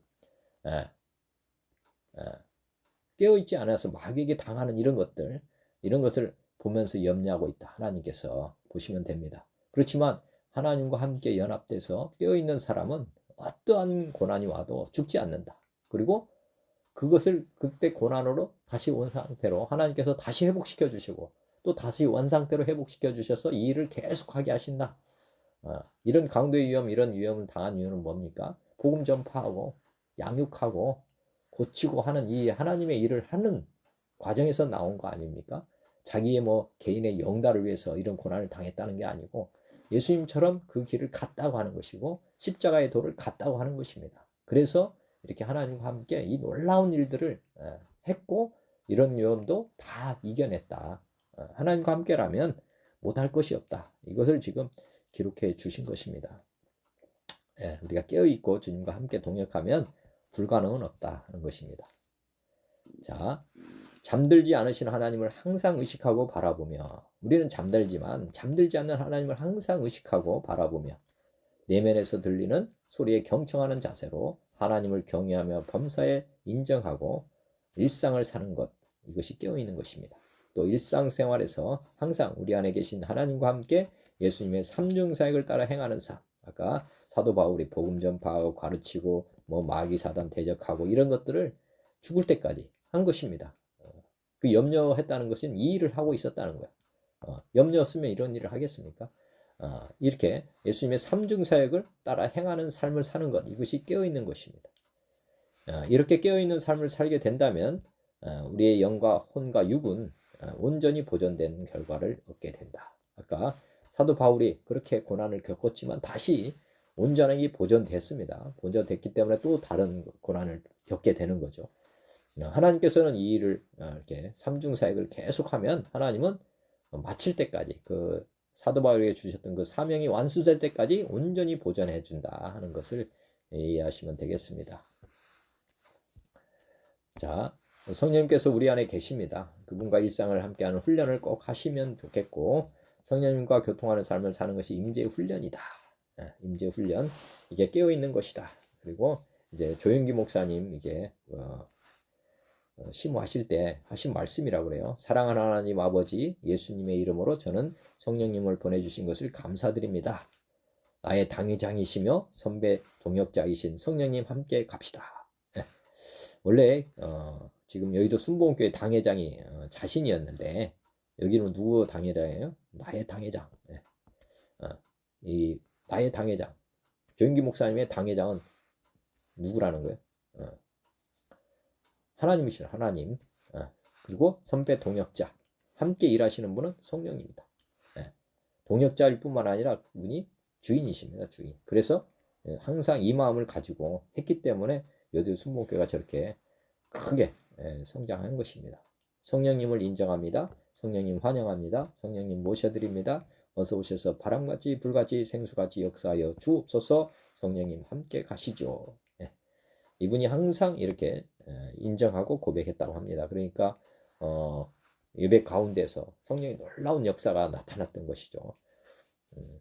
이성복 목사님 또 하나의 사례 보면 항상 늘 한쪽 손을 계란을 쥐고 있는 것처럼 쥐고 다니셨다고 하십니다. 어떤 사람이 물어보니까 어떻게 해서 이렇게 손을 이렇게 잘 이렇게 주먹을 쥐고 삽니까? 이렇게 물어보니까 나는 늘 주님의 손을 잡고 있다네. 이렇게 임재의 연습을 하고 있었다는 거죠. 임재를 항상 인정하고 주님과 함께라는 것을 잊지 않고 살았다. 이분에 대해서는 개인적으로 잘 알지 못하지만은 과거에 초대교회 우리나라 많은 영향을 미쳤던 목사님으로 보입니다. 우리가 늘 깨어있다고 하는 것은 살아계신 하나님, 잠들지 않으신 하나님과 늘 함께하고 있다는 것이라고 보면 됩니다. 데살로니가서 5장에 보면은 이 주의 날이 형제들아 때와 시기에 관하여는 너희에게 쓸 것이 없으면 주의 날이 밤에 도둑같이 이룰 줄을 너희 자신이 자세히 알기 때문이라. 깨어있으라고 하는 거죠. 주의 날이 도둑같이 온다. 즉 예수님을 맞이했던 사람 두 사람 앞에서 말씀드렸습니다. 도둑같이 온 거죠. 그런데 맞이했던 사람은 두 사람밖에 없다는 거예요. 그들이 평안하다 안전하다 할 그때 임신한 여자에게 해산의 고통의 이름과 같이 멸망이 갑자기 그들에게 이르리니 결코 피하지 못한다. 이제 주의 날에도 얘기했지만은 우리가 평안하다 안전하다 할 그때 임신한 여자에게 해산의 고통의 이름과 같이 멸망이 우리 죽음이라고 보시면 됩니다. 우리 죽음도 이렇게 주의 날과 같이 갑자기 온다는 거예요. 우리 죽음도 순식간에 온다. 그렇지만 형제들아 너희는 어둠에 있지 아니하며 형제들 우리의 하나님의 자녀들 너희들이 어둠에 있지 않다. 빛에 있기 때문에 그날이 도둑같이 너에게 임하지는 못한다. 우리 죽음에 대해서도 이렇게 예언을 해주셨는데 도둑같이 오진 않는다. 여자의 해산하면 진통이 시작되잖아요. 이제 임박할 때 사인이 옵니다. 사인. 마찬가지로 우리는 하나님의 자녀들이기 때문에 그냥 준비 없이 바로 가지는 않는다. 얼마나 좋습니까? 며칠간의 여유를 준다는 뜻입니다. 너희는 다 빛의 아들이요 낮의 아들이라. 우리가 밤이나 어둠에 속하지 아니하나니 그러므로 우리는 다른 이들과 같이 자지 말고 오직 깨어 정신을 차릴지라. 그냥 깨어 있으면 이 날들을 알게 해주신다. 그래서 우리가 유언을 할 수 있는 시간을 주신다. 깨어 있지 않으면 안 되는 것이고요. 깨어 있으면 이렇게 해주신다. 우리 안에 계시기 때문에 이제 떠나자. 너 이제 몸을 벗어나서 이제 영원한 나라와 함께 가자. 이렇게 하신다는 겁니다. 그리고 준비할 시간을 주신다는 거죠. 자는 자들은 밤에 자고 취하는 자들은 밤에 취하되 우리는 낮에 속하였으니 정신을 차리고 믿음과 사랑에 호신경을 붙이고 구원의 소망을 투구를 쓰자. 우리는 항상 정신을 차리자. 낮에 속하였다. 이래야 된다는 거죠. 믿음과 사랑에 호신경을 붙이고 구원의 소망을 투구를 쓰자. 이제 삼중사역을 하자는 것입니다. 하나님이 우리를 세우시면 노하심에 이르게 하심이 아니요 오직 주 예수 그리스도로 말미암아 구원을 받게 하심이라. 예수께서 우리를 위하여 죽으사 우리로 하여금 깨어 있든지 자든지 자기와 함께 살게 하려 하셨느니라. 우리가 살든지 죽든지 항상 뭐예요?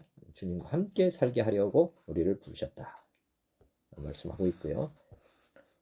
그러므로 피차 권면하고 서로 덕을 세우기를 너희가 하는 것 같이 하라.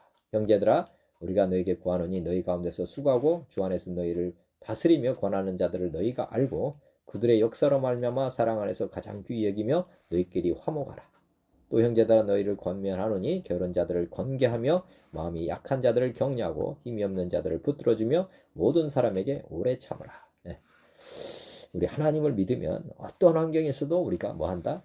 오래 참게 되고 아까 사도 바울이 그렇게 많은 매를 맞고 고난을 받고 뭐 했는데 그들을 가서 그냥 싹 죽이고 뭐 이랬으면 얼마나 후련하겠죠. 그러나 주님께서 이러는 것처럼 게으른 자들을 권계하고 약한 자들을 격려하고 힘이 없는 자들을 붙들어주고 또 사랑 안에서 가장 귀히 여기며 화목하고 이렇게 오래 참고 이렇게 사도 바울 다 보여주신 겁니다. 우리도 할 수 있다는 것을 아시면 되겠고 그 다음에 그러므로 피차 권면하고 서로 덕을 세우기를 너희가 하는 것 같이 하라. 형제들아 우리가 너희에게 구하노니 너희 가운데서 수고하고 주 안에서 너희를 다스리며 권하는 자들을 너희가 알고 그들의 역사로 말미암아 사랑 안에서 가장 귀히 여기며 너희끼리 화목하라. 했는데 또 내가 삼가 누구에게든지 악으로 악을 갚지 말게 하고 서로 대하든지 모든 사람을 대하든지 항상 선을 따르라. 항상 기뻐해라. 쉬지 말고 기도해라. 범사에 감사하라. 이것이 그리스도 예수 안에서 너희를 하신 하나님의 뜻이다. 악으로 악을 갚지 말고 서로 대하든지 사람을 대하든지 항상 선을 따르라. 이 선은 하나님을 따르는 것이죠.